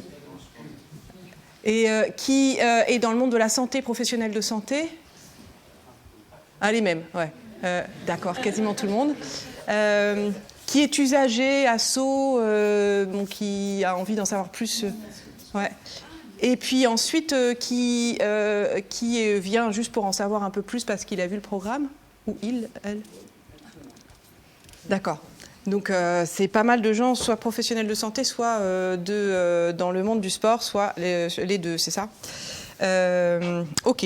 Eh bien, moi, je vais vous parler un peu de l'après, surtout des syndromes commotionnels persistants, et aussi partager avec vous quelques réflexions sur comment on organise la prise en charge de tous ces patients-là. Quand j'aurai réussi à lancer le diaporama, puisqu'on n'a plus de... Ah si, j'ai de nouveau une souris, génial, elle est réapparue. Ouais. Ah oui, c'est parce que... oui, c'est de ma faute, ça, d'ailleurs. Ok. Alors, juste, je voulais revenir un peu avec vous sur quelques notions de base sur les commotions cérébrales, parce que je me suis rendu compte que finalement, sur la soirée, en fait, ça manque. Si je dois vous parler de la suite, il faut quand même que je vous parle du début. Juste pour revenir dessus, donc la commotion cérébrale, qu'est-ce que c'est? Ben, ça, on a eu la définition. Hein, la commotion cérébrale, c'est la même chose que trauma crânien léger. Je sais pas si vous vous posiez la question, c'est la même chose. Sauf que traditionnellement, on dit plus commotion cérébrale dans le sport et trauma crânien léger dans le non-sport. Et puis finalement, probablement qu'on s'orientait de plus en plus sur... D'ailleurs, on ne devrait pas dire trauma crânien parce que l'enjeu, c'est le cerveau, donc c'est trauma cérébral. Hein. Les Anglais, ils disent brain injury, ils disent pas head injury. Et je pense qu'on va s'orienter de plus en plus vers ce terme de commotion cérébrale un peu partout, parce que le problème du trauma crânien léger, il est classé comme léger parce qu'il y a des catégories léger, modéré, sévère, avec des définitions de chaque catégorie. Mais ça, c'est plutôt pour les professionnels de santé. On m'entend pas? Ah. Mais en fait, il n'a de léger que le nom, puisque comme on va le voir, dans un certain nombre de cas, il peut occasionner des séquelles permanentes et très invalidantes. Donc moi, je mets plus jamais, d'ailleurs, trauma crânien léger dans un compte rendu, parce qu'en fin de compte, c'est un trauma cérébral ou une commotion cérébrale. Ça, c'est juste pour la petite clarification de la terminologie. Et puis, l'enjeu, donc, c'est les commotions cérébrales qui parlent, hein, puisqu'il y a des commotions cérébrales qui récupèrent très rapidement. Et donc, celles qui parlent, c'est celles qui vont avoir ce qu'on appelle maintenant des symptômes post-commotionnels. On dit aussi syndrome post-commotionnel, mais maintenant, c'est plutôt symptômes on dit symptômes post-commotionnels. Et les symptômes post-commotionnels de la phase aiguë, la fameuse phase aiguë dont on a parlé, c'est les 3 premiers mois, la phase aiguë, hein, parce qu'on appelle symptômes post-commotionnels persistants pour les plus de 3 mois. Donc cette fameuse phase aiguë dont vous avez pas mal entendu parler, elle génère un certain nombre de symptômes très, très, très, très variés. C'est pour ça d'ailleurs que Marc vous disait la prise en charge, elle est sur plein d'aspects différents, parce que finalement les symptômes sont multiples, et c'est pour ça aussi que les patients sont particulièrement déstabilisés, avec des symptômes physiques. Donc je vous ai mis tout un listing, vous voyez, céphalée, donc c'est des maux de tête, nausées, vomissements, troubles visuels, équilibre, étourdissement, hypersensibilité, bruit, lumière, ça c'est un grand classique, acouphènes, c'est des sifflements d'oreilles. Des symptômes cognitifs, donc ça c'est des fonctions intellectuelles, hein, mémoire, concentration, cette impression d'avoir l'esprit embrouillé qu'on a souvent au début, d'être au ralenti. Et puis il y a aussi des symptômes comportementaux et émotionnels, irritabilité, dépression, anxiété. Tout ça, vous en avez parlé. Donc il y a ces 3 sphères qui sont souvent touchées, physique, émotionnel et cognitif. Voilà, ça c'est les symptômes. Je voulais vous repréciser quand même qu'est-ce que c'était que les symptômes post-commotionnels. Qu'est-ce qui se passe ? Ça, du coup, vous en avez entendu parler. Je pourrais même vous réinterroger. Alors du coup, comme ça, je vais vous faire participer un petit peu pour voir si vous avez bien écouté le topo précédent, puisque vous voyez, c'est exactement la même chose. Qu'est-ce qui se passe qui donne tous ces symptômes post-commotionnels ? Est-ce que vous avez retenu quelques mots-clés ? Ça favorise l'apprentissage, comme on l'a vu dans d'autres topos de la semaine du cerveau. Oui ? Le calcium. Oui, le calcium, ouais. Le transfert de calcium à l'extérieur des cellules, c'est ça, hein, ouais. À l'intérieur de la cellule, à l'intérieur de la cellule, ouais. Il y a une crise. C'est quoi la crise ? Quoi ? Oui, la crise énergétique, effectivement. Donc la mitochondrie, la centrale énergétique de la cellule qui dysfonctionne parce que la demande énergétique est trop importante. Donc ça, c'est au niveau de la cellule. Et puis aussi, vous avez entendu d'autres choses ou pas ? Oui, la crise du glutamate. Alors, je ne vous l'ai pas mis ici. Mais effectivement, on va retrouver tout ça. Donc cette crise énergétique, cette cascade neurométabolique. Donc on explique assez bien ce qui se passe dans les premiers mois. Hein. Toutes ces dysfonctions-là sont assez bien décrites. L'axone aussi, qui est la partie qui transmet dans le neurone, la partie qui transmet les informations à la synapse étant la zone donc, de communication entre deux neurones, elle aussi est altérée, et donc à la synapse aussi, il va y avoir des altérations. Bon, ça, c'était un petit rappel donc, de ce qui se passe au début, en phase aiguë. Et puis, du coup, la phase aiguë, voilà, je reviens un petit peu sur ce qu'on a déjà dit. Donc, là, en phase aiguë, là, les enjeux, c'est ce que disait Marc, c'est le retour au sport, les activités, la prévention des nouvelles blessures, favoriser la récupération, bien sûr, et éviter le passage à la chronicité. Et c'est là qu'on va parler de la suite. Et donc, qu'est-ce qui se passe après 3 mois ? Parce que le grand classique de ce qu'on pensait jusqu'à longtemps de la commotion cérébrale, c'était que c'était un trauma crânien léger et que les patients, les personnes récupéraient quasiment tout le temps. Donc, en général, d'ailleurs, si vous allez aux urgences, demain, si vous allez aux urgences pour un trauma crânien léger, on va vous dire, ça va passer, ça va peut-être être un peu difficile. Faites attention, revenez dans 24 heures si jamais vous vous aggravez, parce que le saignement dans le cerveau, on ne sait jamais, ça n'arrive jamais, hein, ça. Mais bon, par contre, on va vous prévenir de ça, mais on ne vous préviendra pas de la suite, qui arrive malheureusement beaucoup trop souvent, qu'on peut avoir des symptômes importants et qui peuvent persister. Et ça, c'est ce qui a été appelé, vous voyez, 2004, hein, c'est assez récent, la miserable minority, donc cette minorité de personnes qui finalement pas si minoritaire, hein, parce que dans les études, on est à 20, parfois 30% sur certaines séries de symptômes persistants. Et les symptômes qui persistent, donc qui sont considérés comme persistants au bout de 3 mois. Et ils peuvent persister 6 mois, 1 an, voire de rester au long cours avec un impact invalidant au long cours. Donc ça, c'est les symptômes persistants. Et donc l'enjeu, ça va être d'éviter ça, bien entendu. Alors pourquoi ? Alors là, vous avez eu quelques infos sur la phase chronique, mais le mécanisme, il n'est pas si certain que ça, parce que c'est probablement assez multifactoriel. Donc le mécanisme physiopathologique est beaucoup moins clair que sur ces fameux mécanismes dont vous avez entendu parler en phase aiguë. Et ce qu'on connaît un peu mieux, par contre, c'est les facteurs de risque, ce qui fait que les personnes risquent de garder des symptômes importants.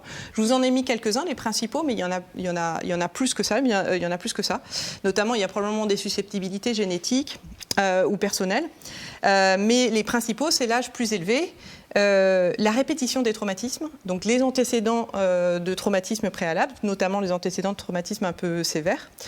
L'intensité et la durée des symptômes initiaux, d'où l'intérêt de traiter correctement les symptômes au départ, parce que plus ils sont intenses et plus il y a de risques qui vont persister à long terme. Le niveau socio-éducatif, alors ça c'est beaucoup en lien avec ce qu'on appelle la réserve cognitive, qui est une notion importante dans le cognitif ou dans le fonctionnement cérébral. C'est-à-dire que plus votre cerveau est stimulé depuis la tendre enfance et a de réserves en fait, de connexion neuronale justement, hein, parce que c'est en fait au fur et à mesure qu'on apprend des choses, qu'on se sollicite, qu'on se stimule, on génère toutes ces connexions dans notre système cérébral. et ben ça, c'est des facteurs plutôt protecteurs. Et puis, les troubles psychologiques préalables sont plutôt, eux, des facteurs délétères pour la persistance des symptômes. Et puis, il y a aussi des choses intéressantes, particulièrement importantes, qui sont le niveau de détresse et puis le style de coping aussi. Ça, c'est assez connu, qu'on va avoir tendance à avoir des symptômes qui se chronicisent en fonction de sa façon.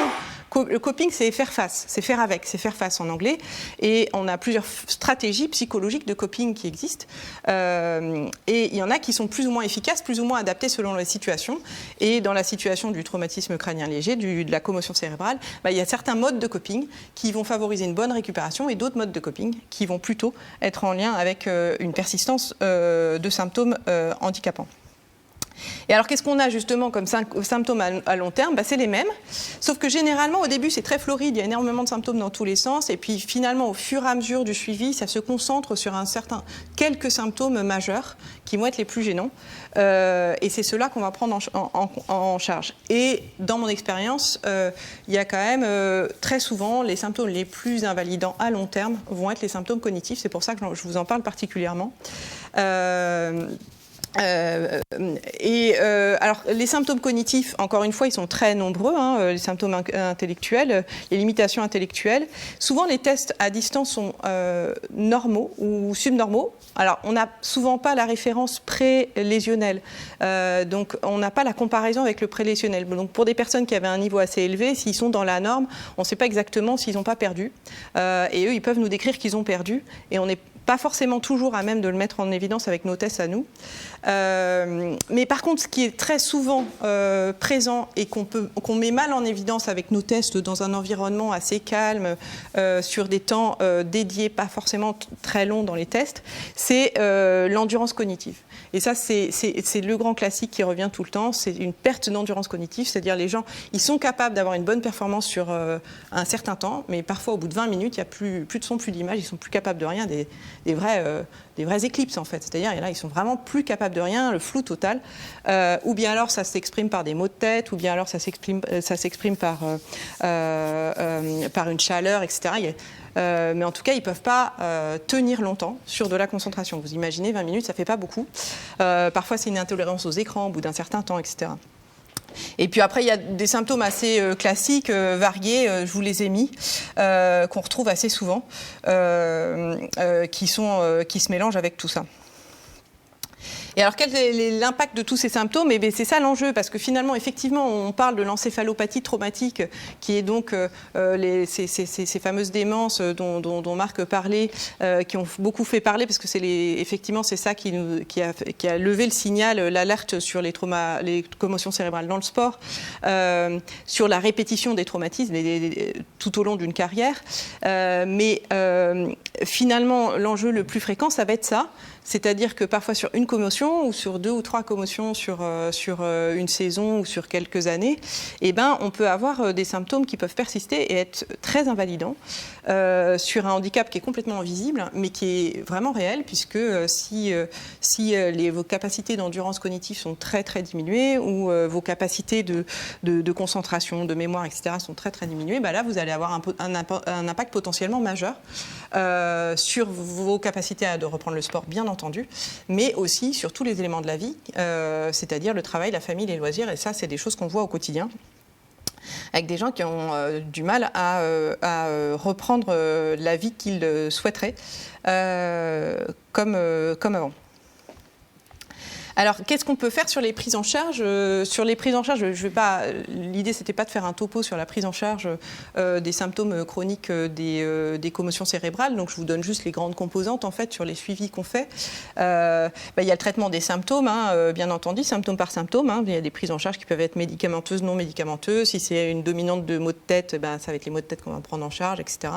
S'il y a des symptômes anxio-dépressifs, pareil, etc. Donc, on traite problématique par problématique. Il y a les aspects rééducatifs dont Marc a déjà pas mal parlé et qui peuvent aussi être nécessaires sur plus longtemps, sur le long cours.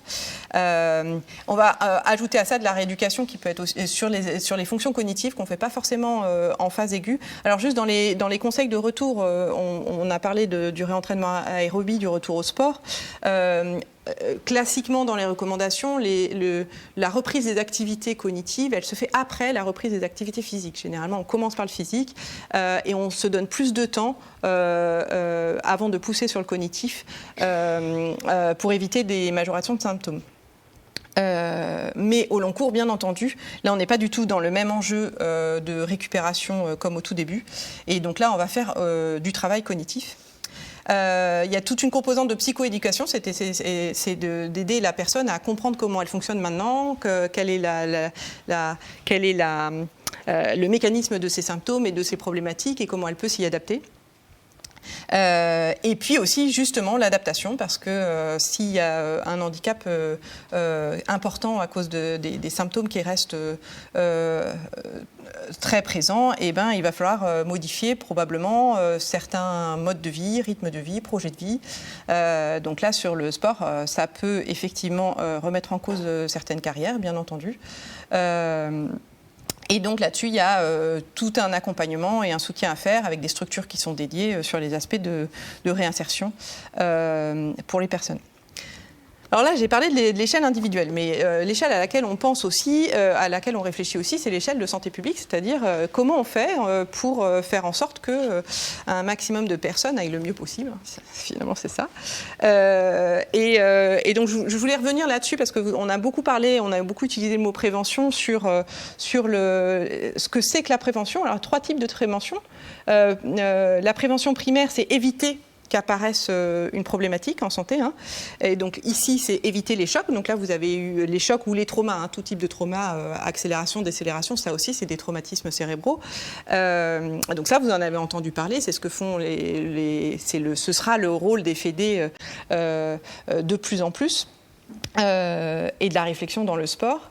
Secondaire, c'est s'il y a eu un traumatisme cérébral, une commotion, éviter justement de passer aux symptômes commotionnels et d'avoir des symptômes commotionnels persistants. Ça, c'est ce qu'on appelle la prévention secondaire. Vous en avez aussi pas mal entendu parler. Et ce dont je vais vous parler là, qui est cette réflexion que je partage avec vous, c'est la prévention tertiaire, c'est-à-dire une fois qu'il y a malheureusement des symptômes post-commotionnels invalidants, comment on en limite les conséquences. Et aussi bien pour le secondaire que pour le tertiaire, ça pose une question de comment on organise les soins à l'échelle d'une population pour faire en sorte qu'un maximum de personnes puissent avoir accès à des accompagnements suffisamment précoces pour ne pas passer à la chronicité ou, si ils passent à la chronicité, avoir des symptômes le moins invalidants possible. Et parce que le gros problème du trauma crânien, c'est que c'est très fréquent, assez peu dépisté et pris en charge. C'est bien pour ça qu'on aimerait que les fédérations s'impliquent plus. Et beaucoup de handicaps sont invisibles, donc ça passe à l'as. Et donc la grosse hantise qu'on a, mais ça, alors c'est aussi vrai dans le trauma crânien léger dont on parle là que dans le trauma crânien modéré ou sévère, c'est des patients qui se retrouvent dans la nature. Alors ça, c'est le grand classique après les urgences, tout va bien rentrer chez vous, puis 3 mois après, tout va toujours très très mal, et ils ne savent pas à qui s'adresser. Et donc on réfléchit de plus en plus à comment on organise les parcours de soins et les soins pour faire en sorte que chaque personne puisse avoir une prise en charge adaptée dans toutes les phases de l'évolution de sa maladie, de sa commotion. Donc là, je vous montre le modèle du CHU de Montpellier qu'on a mis en place, qu'on continue à mettre en place, puisque c'est un travail, il faut travailler avec beaucoup de structures, en transversal, avec beaucoup de structures différentes. Donc il a été mis en place au départ avec les services qui prennent en charge des TC, des traumatismes crâniens plutôt modérés ou sévères, le Trauma Center, qui est le service de réanimation de la péronie qui s'occupe des polytraumatismes, et puis à Guichoyac, c'est le pôle neurosciences qui s'occupe aussi des traumatismes crâniens, notamment en neurochirurgie et en réanimation neurologique, avec un modèle où ils sont tous revus par une consultation post-réa ou post-neurochir pour vérifier s'ils vont bien. Donc ça, c'était le modèle initial. Et puis on l'étend maintenant aussi au traumatisme crânien dit léger, avec aux urgences maintenant de Montpellier. Ils ont tous une fiche d'information sur ces fameux symptômes post-commotionnels et sur les conseils des premiers temps, des premiers jours, des premières semaines, et sur les nécessités de consulter notamment des neurologues ou des médecins MPR si il y a des difficultés particulières. Et puis, on a mis en place, du coup, sur le service de MPR, à la fois une consultation post-urgence pour les patients qui ont eu des traumatismes crâniens légers à 6 semaines, pour voir comment ils vont, leur donner des conseils, et puis les suivre si jamais ils ne récupèrent pas, parce que bien entendu, dans quand même 80-90% des cas, ils récupèrent spontanément. Et puis, avec la Fédération de médecine du sport, du coup, et donc Marc Julia, une évaluation post-commotion du sport, qui sur toute c'est multidimensionnel, qui se fait au CHU de Montpellier et au CH de Perpignan également aussi, pour voir les joueurs assez tôt après les matchs dans lesquels ils ont été commotionnés. Et puis pour tous les patients pour qui cette première phase de prise en charge ne suffit pas, on a créé ce qu'on appelle la clinique des cérébraux lésés, qui est une unité qui permet de faire des évaluations pluriprofessionnelles, surtout sur les aspects cognitifs, et des préconisations et des suivis qui sont souvent assez prolongés pour les patients qui ont des problèmes cognitifs au long cours. Autre chose qui se met en place, et là c'est plutôt une dynamique régionale au niveau de l'Occitanie. Donc ça fait 2 ans que le projet est lancé, il s'appelle Optimis TC, pour optimisation du parcours de soins du patient traumatisé crânien, avec une association qui est en train de se monter, qui est une association sur la lésion cérébrale acquise, en Occitanie aussi. C'est un projet qui a eu un financement ARS, on est en train de demander un renouvellement du financement, et qui est porté par les 3 CHU de l'Occitanie, donc Toulouse, Montpellier, Nîmes.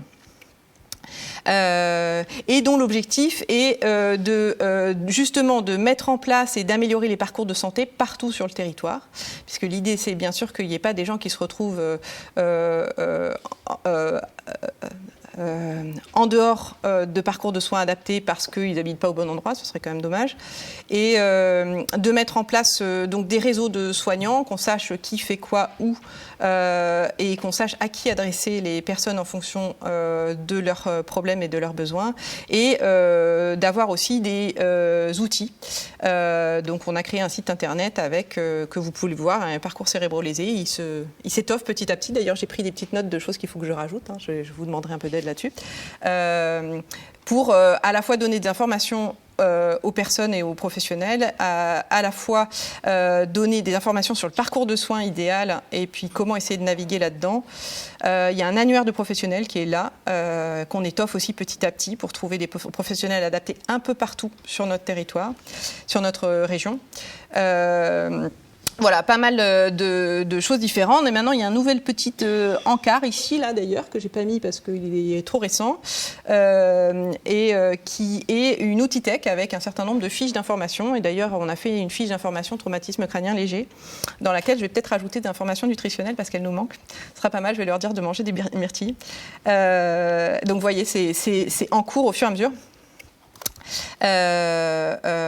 Et ça fait partie de nos réflexions sur comment on fait en sorte que chaque personne réussisse à avoir la prise en charge de prévention primaire, secondaire, tertiaire dont elle aurait besoin pour aller bien après une commotion cérébrale. Voilà, je vous remercie beaucoup.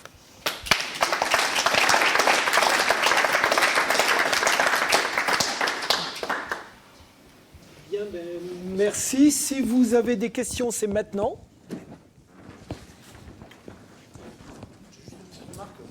C'est rigolo, c'est vrai que c'est 2 mondes qui se rencontrent un petit peu. J'ai dit une bêtise. Non. Donc la commotion cérébrale, c'est le TCG du sportif. C'est vrai que moi, dans mes définitions qu'on a dans Amsterdam, les symptômes prolongés, c'est à partir de 4 semaines. Donc c'est pas 3 mois, on est beaucoup plus précoce. Et par contre, les taux des symptômes prolongés sont un peu moins fréquents que dans la population générale. Je pense que le contexte sportif fait qu'il y a moins de chronicité. Il y en a, hein, mais on avait des pourcentages un peu plus bas. Et par contre, on s'inquiète entre guillemets un peu plus tôt. À partir de 4 semaines, on parle de symptômes persistants prolongés dans le monde du sport. Mais bon, c'est intéressant parce que c'est la même entité et c'est une approche plus classique. Donc c'est là-dessus que voilà, on regarde le même iceberg avec des aspects différents, des regards différents, et donc c'est là qu'on commence à enrichir, et c'est chouette. J'ajoute les nouvelles grosses études, on est plutôt sur 30% de symptômes prolongés que 20%, donc c'est plutôt la fourchette basse finalement. Ouais. C'est vrai que le sport pour ça, je pense que, en tout cas, les études épidémiques montrent moins. Est-ce que le fait que ça survienne dans le sport ou dans la vie de tous les jours, en accident de voiture, il y a un contexte qui est différent, Mais c'est vrai que les taux de pourcentage de symptômes persistants dans le sport semblent quand même moins importants. On avait comparé ça. Alors, ce qui est intéressant dans ce que tu viens de dire, c'est qu'effectivement, alors je ne l'ai pas dit parce que là on est dans le sport, mais tout ce qui est stress post-traumatique, c'est-à-dire quand ça survient dans un accident qui va générer un traumatisme psychique, un psychotraumatisme, eh ben, on va avoir plus de symptômes permanents et des symptômes plus intenses parce que les deux s'intriquent l'un dans l'autre, donc ça peut l'expliquer. Et l'autre chose qui peut l'expliquer, c'est que la plupart des études sur le devenir des traumas crâniens légers se basent sur des entrées de patients aux urgences. Donc vous, si vous prenez tous vos commotions cérébrales, ils ne passent pas aux urgences, donc ils sont forcément moins sévères. Donc je pense qu'il y a ça aussi. Est-ce qu'il y a des questions? Oui, vas-y. Merci beaucoup. J'ai une question qui me vient. Donc spécialisée dans l'état de stress post-traumatique, on sait que la reconnaissance du préjudice a un impact dans la récupération, et notamment psychologique. Est-ce que dans le sport, le fait que désormais on prenne beaucoup plus en compte les commotions et qu'elles soient beaucoup plus... en tout cas, les joueurs, aujourd'hui on les sort du terrain, avant on les laissait continuer l'activité. Est-ce que vous avez l'impression que le fait qu'on prenne en compte davantage le choc et donc les répercussions qu'il peut y avoir pour, personnellement, est-ce que vous avez l'impression que ça a un impact dans la récupération? Parce qu'on sait qu'il y a de l'anxiété, on sait qu'il y a de la dépression aussi. Alors, dans le sport, ça a un impact sur le déclaratif. Le fait qu'on s'y intéresse plus, il y a plus de déclarations. Quand on a commencé dans le monde du sport de haut niveau à faire des protocoles de commotion, on a vu augmenter le nombre de commotions de manière incroyable parce qu'on a déclaré des choses qui n'existent pas. Dans le monde amateur, moi j'ai la chance de travailler à Perpignan où c'est un peu plus structuré au niveau du rugby. On fait depuis quelques années avec les amateurs et les enfants et les parents, et on se rend compte qu'il y a de plus en plus de parents qui nous disent oui, mon fils a fait. Donc les parents sont plus impliqués, et donc on n'est pas sur les effets secondaires, enfin, les symptômes persistants, uniquement sur la déclaration de la commotion. Il y a une prise de conscience, et les encadrants, les éducateurs, nous on voit tous les semaines 3, 4, 5 commotions dans le service qui nous sont adressées par des clubs qu'on suit parce que les gens sont sensibilisés. Donc sensibiliser permet de détecter plus. C'est pas qu'il y en a plus, c'est qu'on les détecte plus. Donc ça, c'est juste pour la prise en charge. Après, est-ce qu'ils se chronicisent plus ou est-ce qu'il y a plus d'angoisse derrière? Non, parce qu'en fait, l'idée, c'est qu'on le fera dans un process, et l'analogie avec les lésions musculaires vient un peu là, c'est on va vous rééduquer, vous inquiétez pas, c'est quelque chose qui est cadré, il y a plein de gens qui arrivent chez nous, il y en a plein, on fait le protocole, dans 3 semaines, vous allez reprendre. Voilà. Donc pour l'instant, on n'a pas ouvert la porte, j'ai l'impression, à des angoisses ou plus de symptômes persistants. Par contre, l'autre problématique qui va arriver, c'est dans le monde pro, effectivement, parce que ceux qui ont des symptômes persistants, qui arrivent à des fins de carrière, là, comme c'est les professionnels, il y a des notions de couverture, d'assurance, de perte de licence, qui, effectivement, sont un peu plus compliquées à gérer, mais la fédération s'est bien structurée avec des références sur Toulouse, le docteur Broge. On construit des cases à cocher pour pouvoir déclarer que des symptômes persistants induisent une perte de licence, et une perte de carrière, une perte d'activité professionnelle. Donc, ça existe, on en a plus qu'avant, mais on n'a pas non plus une hécatombe de gens qui arrêtent à cause de ça. Donc, effectivement, ça nous a posé la problématique de bien identifier pour bien savoir arrêter avec les bons critères. Mais pour l'instant, je n'ai pas l'impression qu'on ait créé de l'angoisse supplémentaire en étant plus vigilant sur le diagnostic. Je ne sais pas si c'est un peu... Olivier ? Bonjour, merci pour vos... Oui, ça Oui, marche. ça marche. Pour vos 3 interventions, alors, je ne vais pas faire de jaloux. J'ai une question qui va se décliner pour chacun d'entre vous. Je vais commencer avec le docteur Claire Jourdan. Vous avez parlé de dysrégulation mitochondriale. Vous l'avez retrouvé dans des publications scientifiques. Les dysrégulations mitochondriales. Dysrégulation mitochondriale. Oui. Oui. Oui. Alors moi, j'avais la même référence que Yannick. Ouais. C'est-à-dire, c'est Guisa, c'est ça? Comment il s'appelle? Oui, Guy Ayovda. Ouais.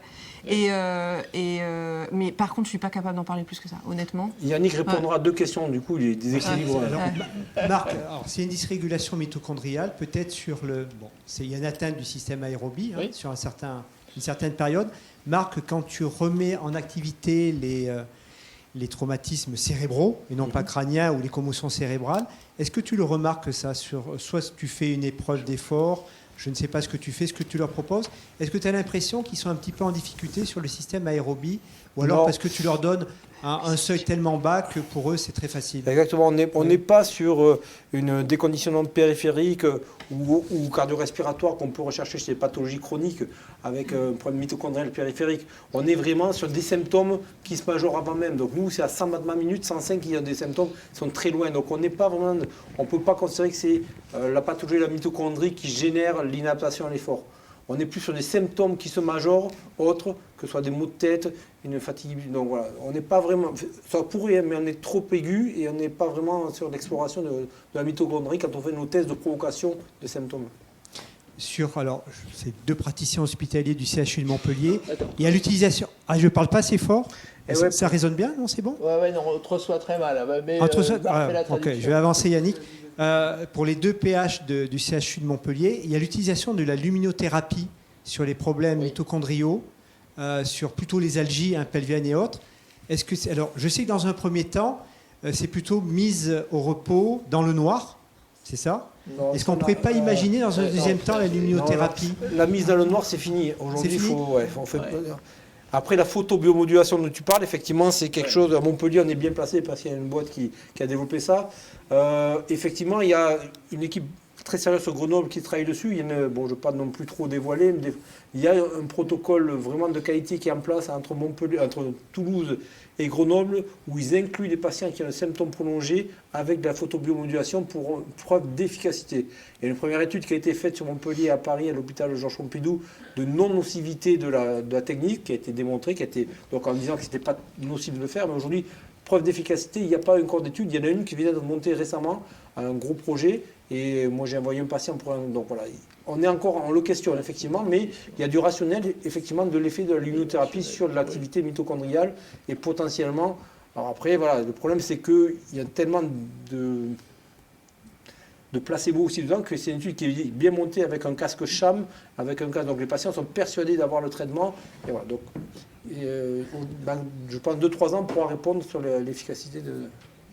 Et je vais finir avec Yannick. Tu m'entends, Yannick? Oui, je t'entends, oui. Oui, alors sur les problèmes mitochondriaux, on propose aussi du coenzyme Q10. Oui. Tu n'en as pas parlé. Est-ce Oui. que tu l'as retrouvé dans la littérature? Et pour finir, est-ce qu'il y aurait déjà des compléments qui existeraient, qui seraient vendus, des compléments pour la phase aiguë du traumatisme crânien et pour la phase chronique? Il y en a eu en France, et qui a...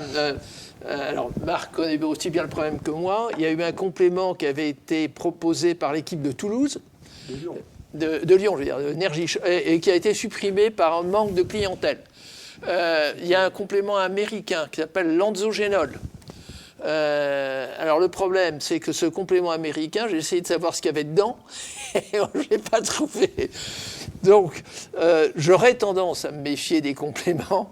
Et au bout du compte, aujourd'hui, on a suffisamment de recommandations avec effectivement des compléments alimentaires validés sur le plan de sécurité des compléments en France pour aller chercher ailleurs. J'avoue qu'aujourd'hui, administrer magnésium, zinc, pourquoi chercher ailleurs? La créatine, quand elle est achetée en France, elle est peu susceptible d'être contaminée par des filières de production qu'on a connues. Donc, honnêtement, aujourd'hui, un complément tout fait, je ne pense pas, sauf cet anzogénol. Alors si, je n'ai pas voulu citer certains produits que j'ai trouvés qui sont dans la littérature et que je trouve trop proches d'une administration pharmacologique et avec des effets secondaires. Par exemple, il y a un produit qui est largement cité, c'est la N-acétylcystéine. Et que tu connais, c'est ce qu'on administre dans les problèmes bronchiques. C'est du soufre. Le problème, c'est que moi, j'ai utilisé en prescription, ça file des troubles digestifs. Donc, quand tu as un type qui est en post-commotion, tu vas lui prescrire un produit qui a une chance sur 2 de lui filer des gastralgies. Tu vois, je pense que je suis très prudent là-dessus. Hein. Enfin, je ne sais pas si tu partages mon avis. Je n'ai pas d'avis. Oui. Pour rebondir, c'est l'équipe de Lyon en partenariat avec le diététicien du club qui avait créé, c'est RJ Sport, c'était NeuroShock Plus. Vous avez des sticks à donner pendant 15 jours, c'est vraiment, et ça marchait bien, c'était un coût qui était acceptable, mais la boîte a arrêté il y a 6 mois parce qu'il n'y avait pas assez de consommation, alors qu'ils sont en train de les en craquer, parce que dans les 2-3 ans, ça va exploser aujourd'hui. Donc c'est dommage que c'était un combiné de toutes les recommandations qui sont faites aujourd'hui, que Yannick a repris là. Donc c'est vrai que c'est dommage, on a perdu ça. Juste, je voulais rebondir aussi sur ce que tu avais montré, Yannick, et il me semble, j'ai peut-être mal compris, mais Lorraine, quand on avait présenté, les compléments que tu cites, c'est en complément de l'alimentation. C'est-à-dire que c'est les doses qu'on vous donne d'oméga 3, c'est à condition de prendre quand même dans votre journée des poissons gras. Voilà. C'est pas, ça ne se substitue pas, quoi. C'est une alimentation équilibrée, complétée par ces... Voilà. Avec Lorraine, on a discuté, c'est-à-dire qu'on met les deux en parallèle. Je pense que la commotion, c'est le bon moment dans certaines catégories sportives, dont les rugbyman, c'est de faire prendre conscience, en dehors du complément qui va être administré dans cette phase aiguë, d'avoir des habitudes alimentaires qui se mettent en place et qui vont servir à la fois pour la phase ultérieure et puis, je pense, pour toute la suite de carrière. Je pense qu'on utilise les deux simultanés. Ouais. Attends, non, mais le micro, c'est pour que, comme c'est enregistré, en fait... Puis moi, je suis un peu dur d'oreille aussi. Quand vous dites que ça réduit, que cette alimentation, du coup, réduit, mais de quelle façon ça le réduit en termes de temps, en termes de symptômes et voilà, c'est un sujet d'actualité. Alors, c'est un sujet qui a surtout été étudié par l'armée américaine. C'est le papier que j'ai cité, c'est MONTI. C'est le centre de réadaptation des vétérans américains, enfin des différents conflits, notamment le conflit en Irak, etc., qui a été effectivement pour eux une source catastrophique de traumas crâniens légers, c'est-à-dire succession de petits traumas. C'est-à-dire qu'il y a les gros traumas, les blasts, mais ils se sont aperçus qu'en situation de combat, des choses comme les gens qui sont dans les véhicules blindés, qui vont se taper la tête, qui vont avoir surtout des rotations axiales. Bon, ils ont énormément de traumas crâniens graves, mais surtout de phénomènes de sous-concussion cérébrale répétitifs. Donc pour eux, c'est un problème. Et ils mettent en place aujourd'hui, effectivement, quand ils envisagent d'envoyer des troupes en opération, d'administrer ces régimes protecteurs avant. Alors, je ne sais pas à quel point ils en sont, mais c'est eux qui le proposent. Et du coup, on voit des papiers d'encadrement du football américain qui ont utilisé cette démarche pour dire, bien, au bout du compte, on le propose. Et même, il y a un papier qui dit, au bout du compte, les gens qui font du football américain, on va leur proposer le régime MIND, donc que vous connaissez, c'est pour Mediterranean Intervention for Neurological Disease. C'est un régime méditerranéen un petit peu maximaliste. C'est-à-dire énormément de légumes verts, énormément de légumes qui ont de la couleur, beaucoup de noix, amandes, enfin tout ce qui est fruits à coque. Donc ce régime MIN, aujourd'hui, d'ailleurs, fait l'objet d'études épidémiologiques. Il y a des populations, mais là on sort de la concussion cérébrale et on rentre plutôt dans la neurologie préventive. Beaucoup de populations sur lesquelles on a étudié, on a mis des régimes MIN et les gens ont été contrôlés et ont été suivis pendant un certain nombre d'années. Et il semblerait que la prévalence de maladies neurodégénératives diminue chez les sujets traités. Donc c'est la prévention primaire, en fait. Au lieu de modifier les règles dans le sport, parce que l'armée, ils ne peuvent pas enlever les blasts, on fait une autre prévention primaire, on les protège, on les surprotège en donnant il y a énormément d'enjeux épidémiologiques là-dessus en ce moment. Les papiers, ils sortent en rafale. Mais c'est plutôt sur de la prévention, c'est ça? Ça serait de la prévention primaire. Mais sur le curatif? Sur le curatif, on est à peu près dans le même mécanisme. Alors, a priori, nous, sur l'activité physique, on raccourcit un peu les délais et on diminue le passage à la chronicité. La question, c'est est-ce que l'alimentation permet d'avoir à la fois un raccourcissement des délais ou une optimisation de la récupération? Sur le plan, alors je dirais, dans le monde du sport, on n'a pas la réponse. Dans le monde de la prévention des maladies neurodégénératives, la réponse est formelle, c'est oui. D'accord. Donc, le risque, quand même, à très long terme, des chocs répétés, c'est le raccourcissement du délai d'apparition d'une maladie neurodégénérative. C'est quand même la complication ultime. Hein. Vous êtes de mon avis? On est à peu près... OK. Une dernière question? Moi, ça serait par rapport au glutamate. Est-ce que ça a été essayé de donner des médicaments plutôt GABAergiques qui viendrait diminuer l'hyperexcitabilité neuronale, Oui. plutôt que d'essayer de bloquer le glutamate, d'essayer d'antagoniser avec des GABAergiques, Ouais, tout simplement mettre des anxiolytiques à la phase aiguë, quoi. Voilà, c'est ça. Ça a été proposé. Ça a été proposé. Ça aussi, on peut jouer sur le cycle glutamine, glutamate, GABA. Donc c'est augmenter. Alors, c'est le problème de la barrière hémato-encéphalique. C'est-à-dire, moi je reste sur le plan nutritionnel. Sur le plan de la barrière hémato-encéphalique, est-ce que si on surcharge en glutamine, on va modifier le cycle glutamine-glutamate? C'est pas une certitude. Et sur le plan médicamenteux, du coup, si on peut pas faire si on peut pas utiliser la nutrition, si on utilise la thérapeutique, oui. Mettre des GABAergiques médicamenteux, des anxiolytiques. Oui, des anxiolytiques, oui. Alors, c'est proposé, mais on rentre on n'est plus dans le nutriment. On est dans l'administration pharmacologique. C'est proposé. Alors, on peut agir aussi, c'est-à-dire que quand on rentre dans ce cycle-là, c'est le problème de la barrière hémato-encéphalique et de ce qui passe et ce qui ne passe pas, c'est-à-dire le transporteur des acides aminés. On peut recharger en leucine ou en valine qui vont modifier le transport. Et on peut jouer surtout sur le précurseur de l'acéro qui a ce rôle-là, c'est-à-dire jouer sur le tryptophane. Après, sur la crise glutamatergique, juste dans les TC un peu plus graves, je parlais avec physiologiste Stéphane Matecki, il travaille beaucoup aussi sur chercher comment bloquer cette crise glutamatergique avec des médicaments. Donc eux, ils sont un peu plus comme dans les crises plus sévères. Donc peut-être rapproche-toi un peu d'eux. Ils sont beaucoup, certes, un antidote à la crise glutamatergique, peut-être par des GABAergiques, mais ils travaillent beaucoup. Mais on n'est pas sur la commotion cérébrale légère. Le traitement est trop compliqué, trop lourd par rapport à la pathologie. Alors, mais dans les pathologies sévères, de TC sévères, ils cherchent un médicament qui antagonise cette crise-là. Et donc, ils sont peut-être plus dans la réflexion. C'est Stéphane Matecki. Il y a un papier ancien. J'ai pas mal travaillé sur ce sujet, non pas sur les faits, mais sur les faits en traitement physique. Alors, sur des rats qui ont fait de la microdialyse cérébrale, c'est un papier, ça ne me rajeunit pas, je pense qu'il a dû être publié en 89. J'ai le coin de ma tête, je l'ai vu bien. Affreux ça. Quand on fait de la microdialyse sur des rats, qu'on va soumettre à un exercice physique épuisant, avec des rats sédentaires ou des rats entraînés, c'est-à-dire que ça serait la remise à l'entraînement.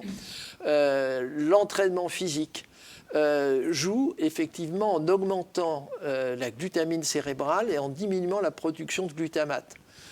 Donc l'entraînement physique en soi est quelque chose qui va jouer sur la balance glutamine-glutamate.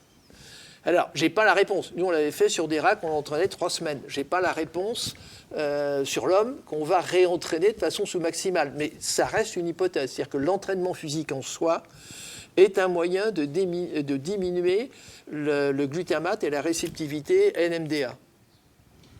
Juste, je peux ajouter quelque chose sur les aspects médicamenteux. Sur le trauma crânien sévère, en fait, à peu près tous les médicaments possibles ont été essayés sur des hypothèses de mécanismes de neuroprotection et tous les essais ont toujours été négatifs. La seule chose qui a marché pour améliorer le devenir du trauma crânien sévère, c'est plutôt favoriser la vascularisation cérébrale, l'oxygénation cérébrale, donc gérer le corps pour qu'il permette au cerveau d'être dans des conditions correctes. Et par ailleurs, pour ce qui est des benzodiazépines, si c'est ça que vous avez, c'est cette classe thérapeutique donc, dont font partie le Valium, le Lexomil, c'est des médicaments assez connus qui sont utilisés à titre anxiolytique. On est très vigilant avec. Alors, ils les utilisent en trauma crânien sévère parce qu'on en a besoin pour sédater le cerveau, pour le calmer. Mais sinon, on les utilise un minimum après parce qu'ils ont potentiellement un effet délétère sur la plasticité cérébrale. Donc, on n'est pas très à l'aise avec l'utilisation des benzodiazépines. Par ailleurs, comme d'habitude, c'est des médicaments qui ont quand même un potentiel de dépendance important, qui ont un retentissement sur la mémoire et un côté sédatif dans la journée. Donc, on va majorer potentiellement les symptômes cognitifs. Et en plus, plus les gens ont des symptômes cognitifs importants, plus ils vont être anxieux de leurs propres symptômes cognitifs. Donc, on rentre dans des boucles un peu compliquées à gérer. Donc, les approches médicamenteuses, elles sont assez minimalistes en phase aiguë, quand même. Alors bien sûr, il y a certains symptômes qu'il faut traiter. Quand il y a un symptôme dominant, les céphalées, etc., on les traite. Et quand il y a une anxiété au premier plan, on va la traiter. Mais c'est souvent pas sur les benzodiazépines qu'on utilise le plus. Chez le cérébrolésé, on n'aime pas beaucoup, en fait. Voilà. Merci. Okay. Bien, plus d'autres questions? C'est bon? Madame Gandubert, vous voulez conclure? Quand même. Pour la crise énergétique. Grand merci à nos intervenants. Grand merci à nos intervenants.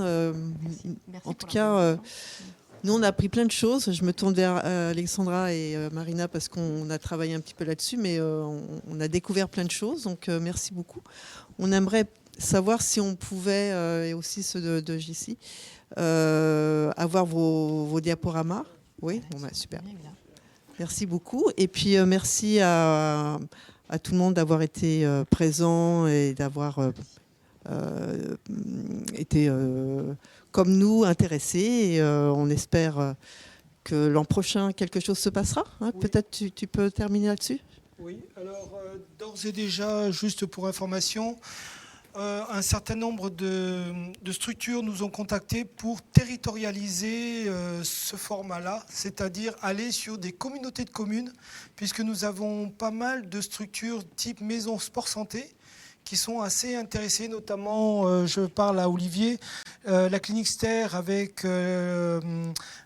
la maison sport santé qui est tout là-haut, voilà, la Malou, voilà, merci. Et puis la clinique Ster à Saint-Clément-de-Rivière, notamment, qui voudrait inviter l'ensemble de ces éducateurs de la communauté de communes du Grand Pic Saint-Loup. De même, la métropole de Montpellier est intéressée par le format. Donc c'est quand même une initiative qui a de beaux jours devant elle. Voilà. Je remercie mes collègues qui sont chargés de la prise de son et vidéo. Merci à vous deux surtout d'avoir organisé tout ça. Merci Claire, Yannick et Marc beaucoup pour cette soirée. Et puis écoutez, à l'année prochaine. Merci et n'hésitez pas à nous contacter. Pour les diaporamas, ils seront transformés en PDF et ils vous seront envoyés par mail puisque j'ai vos mails a priori. Voilà. Merci.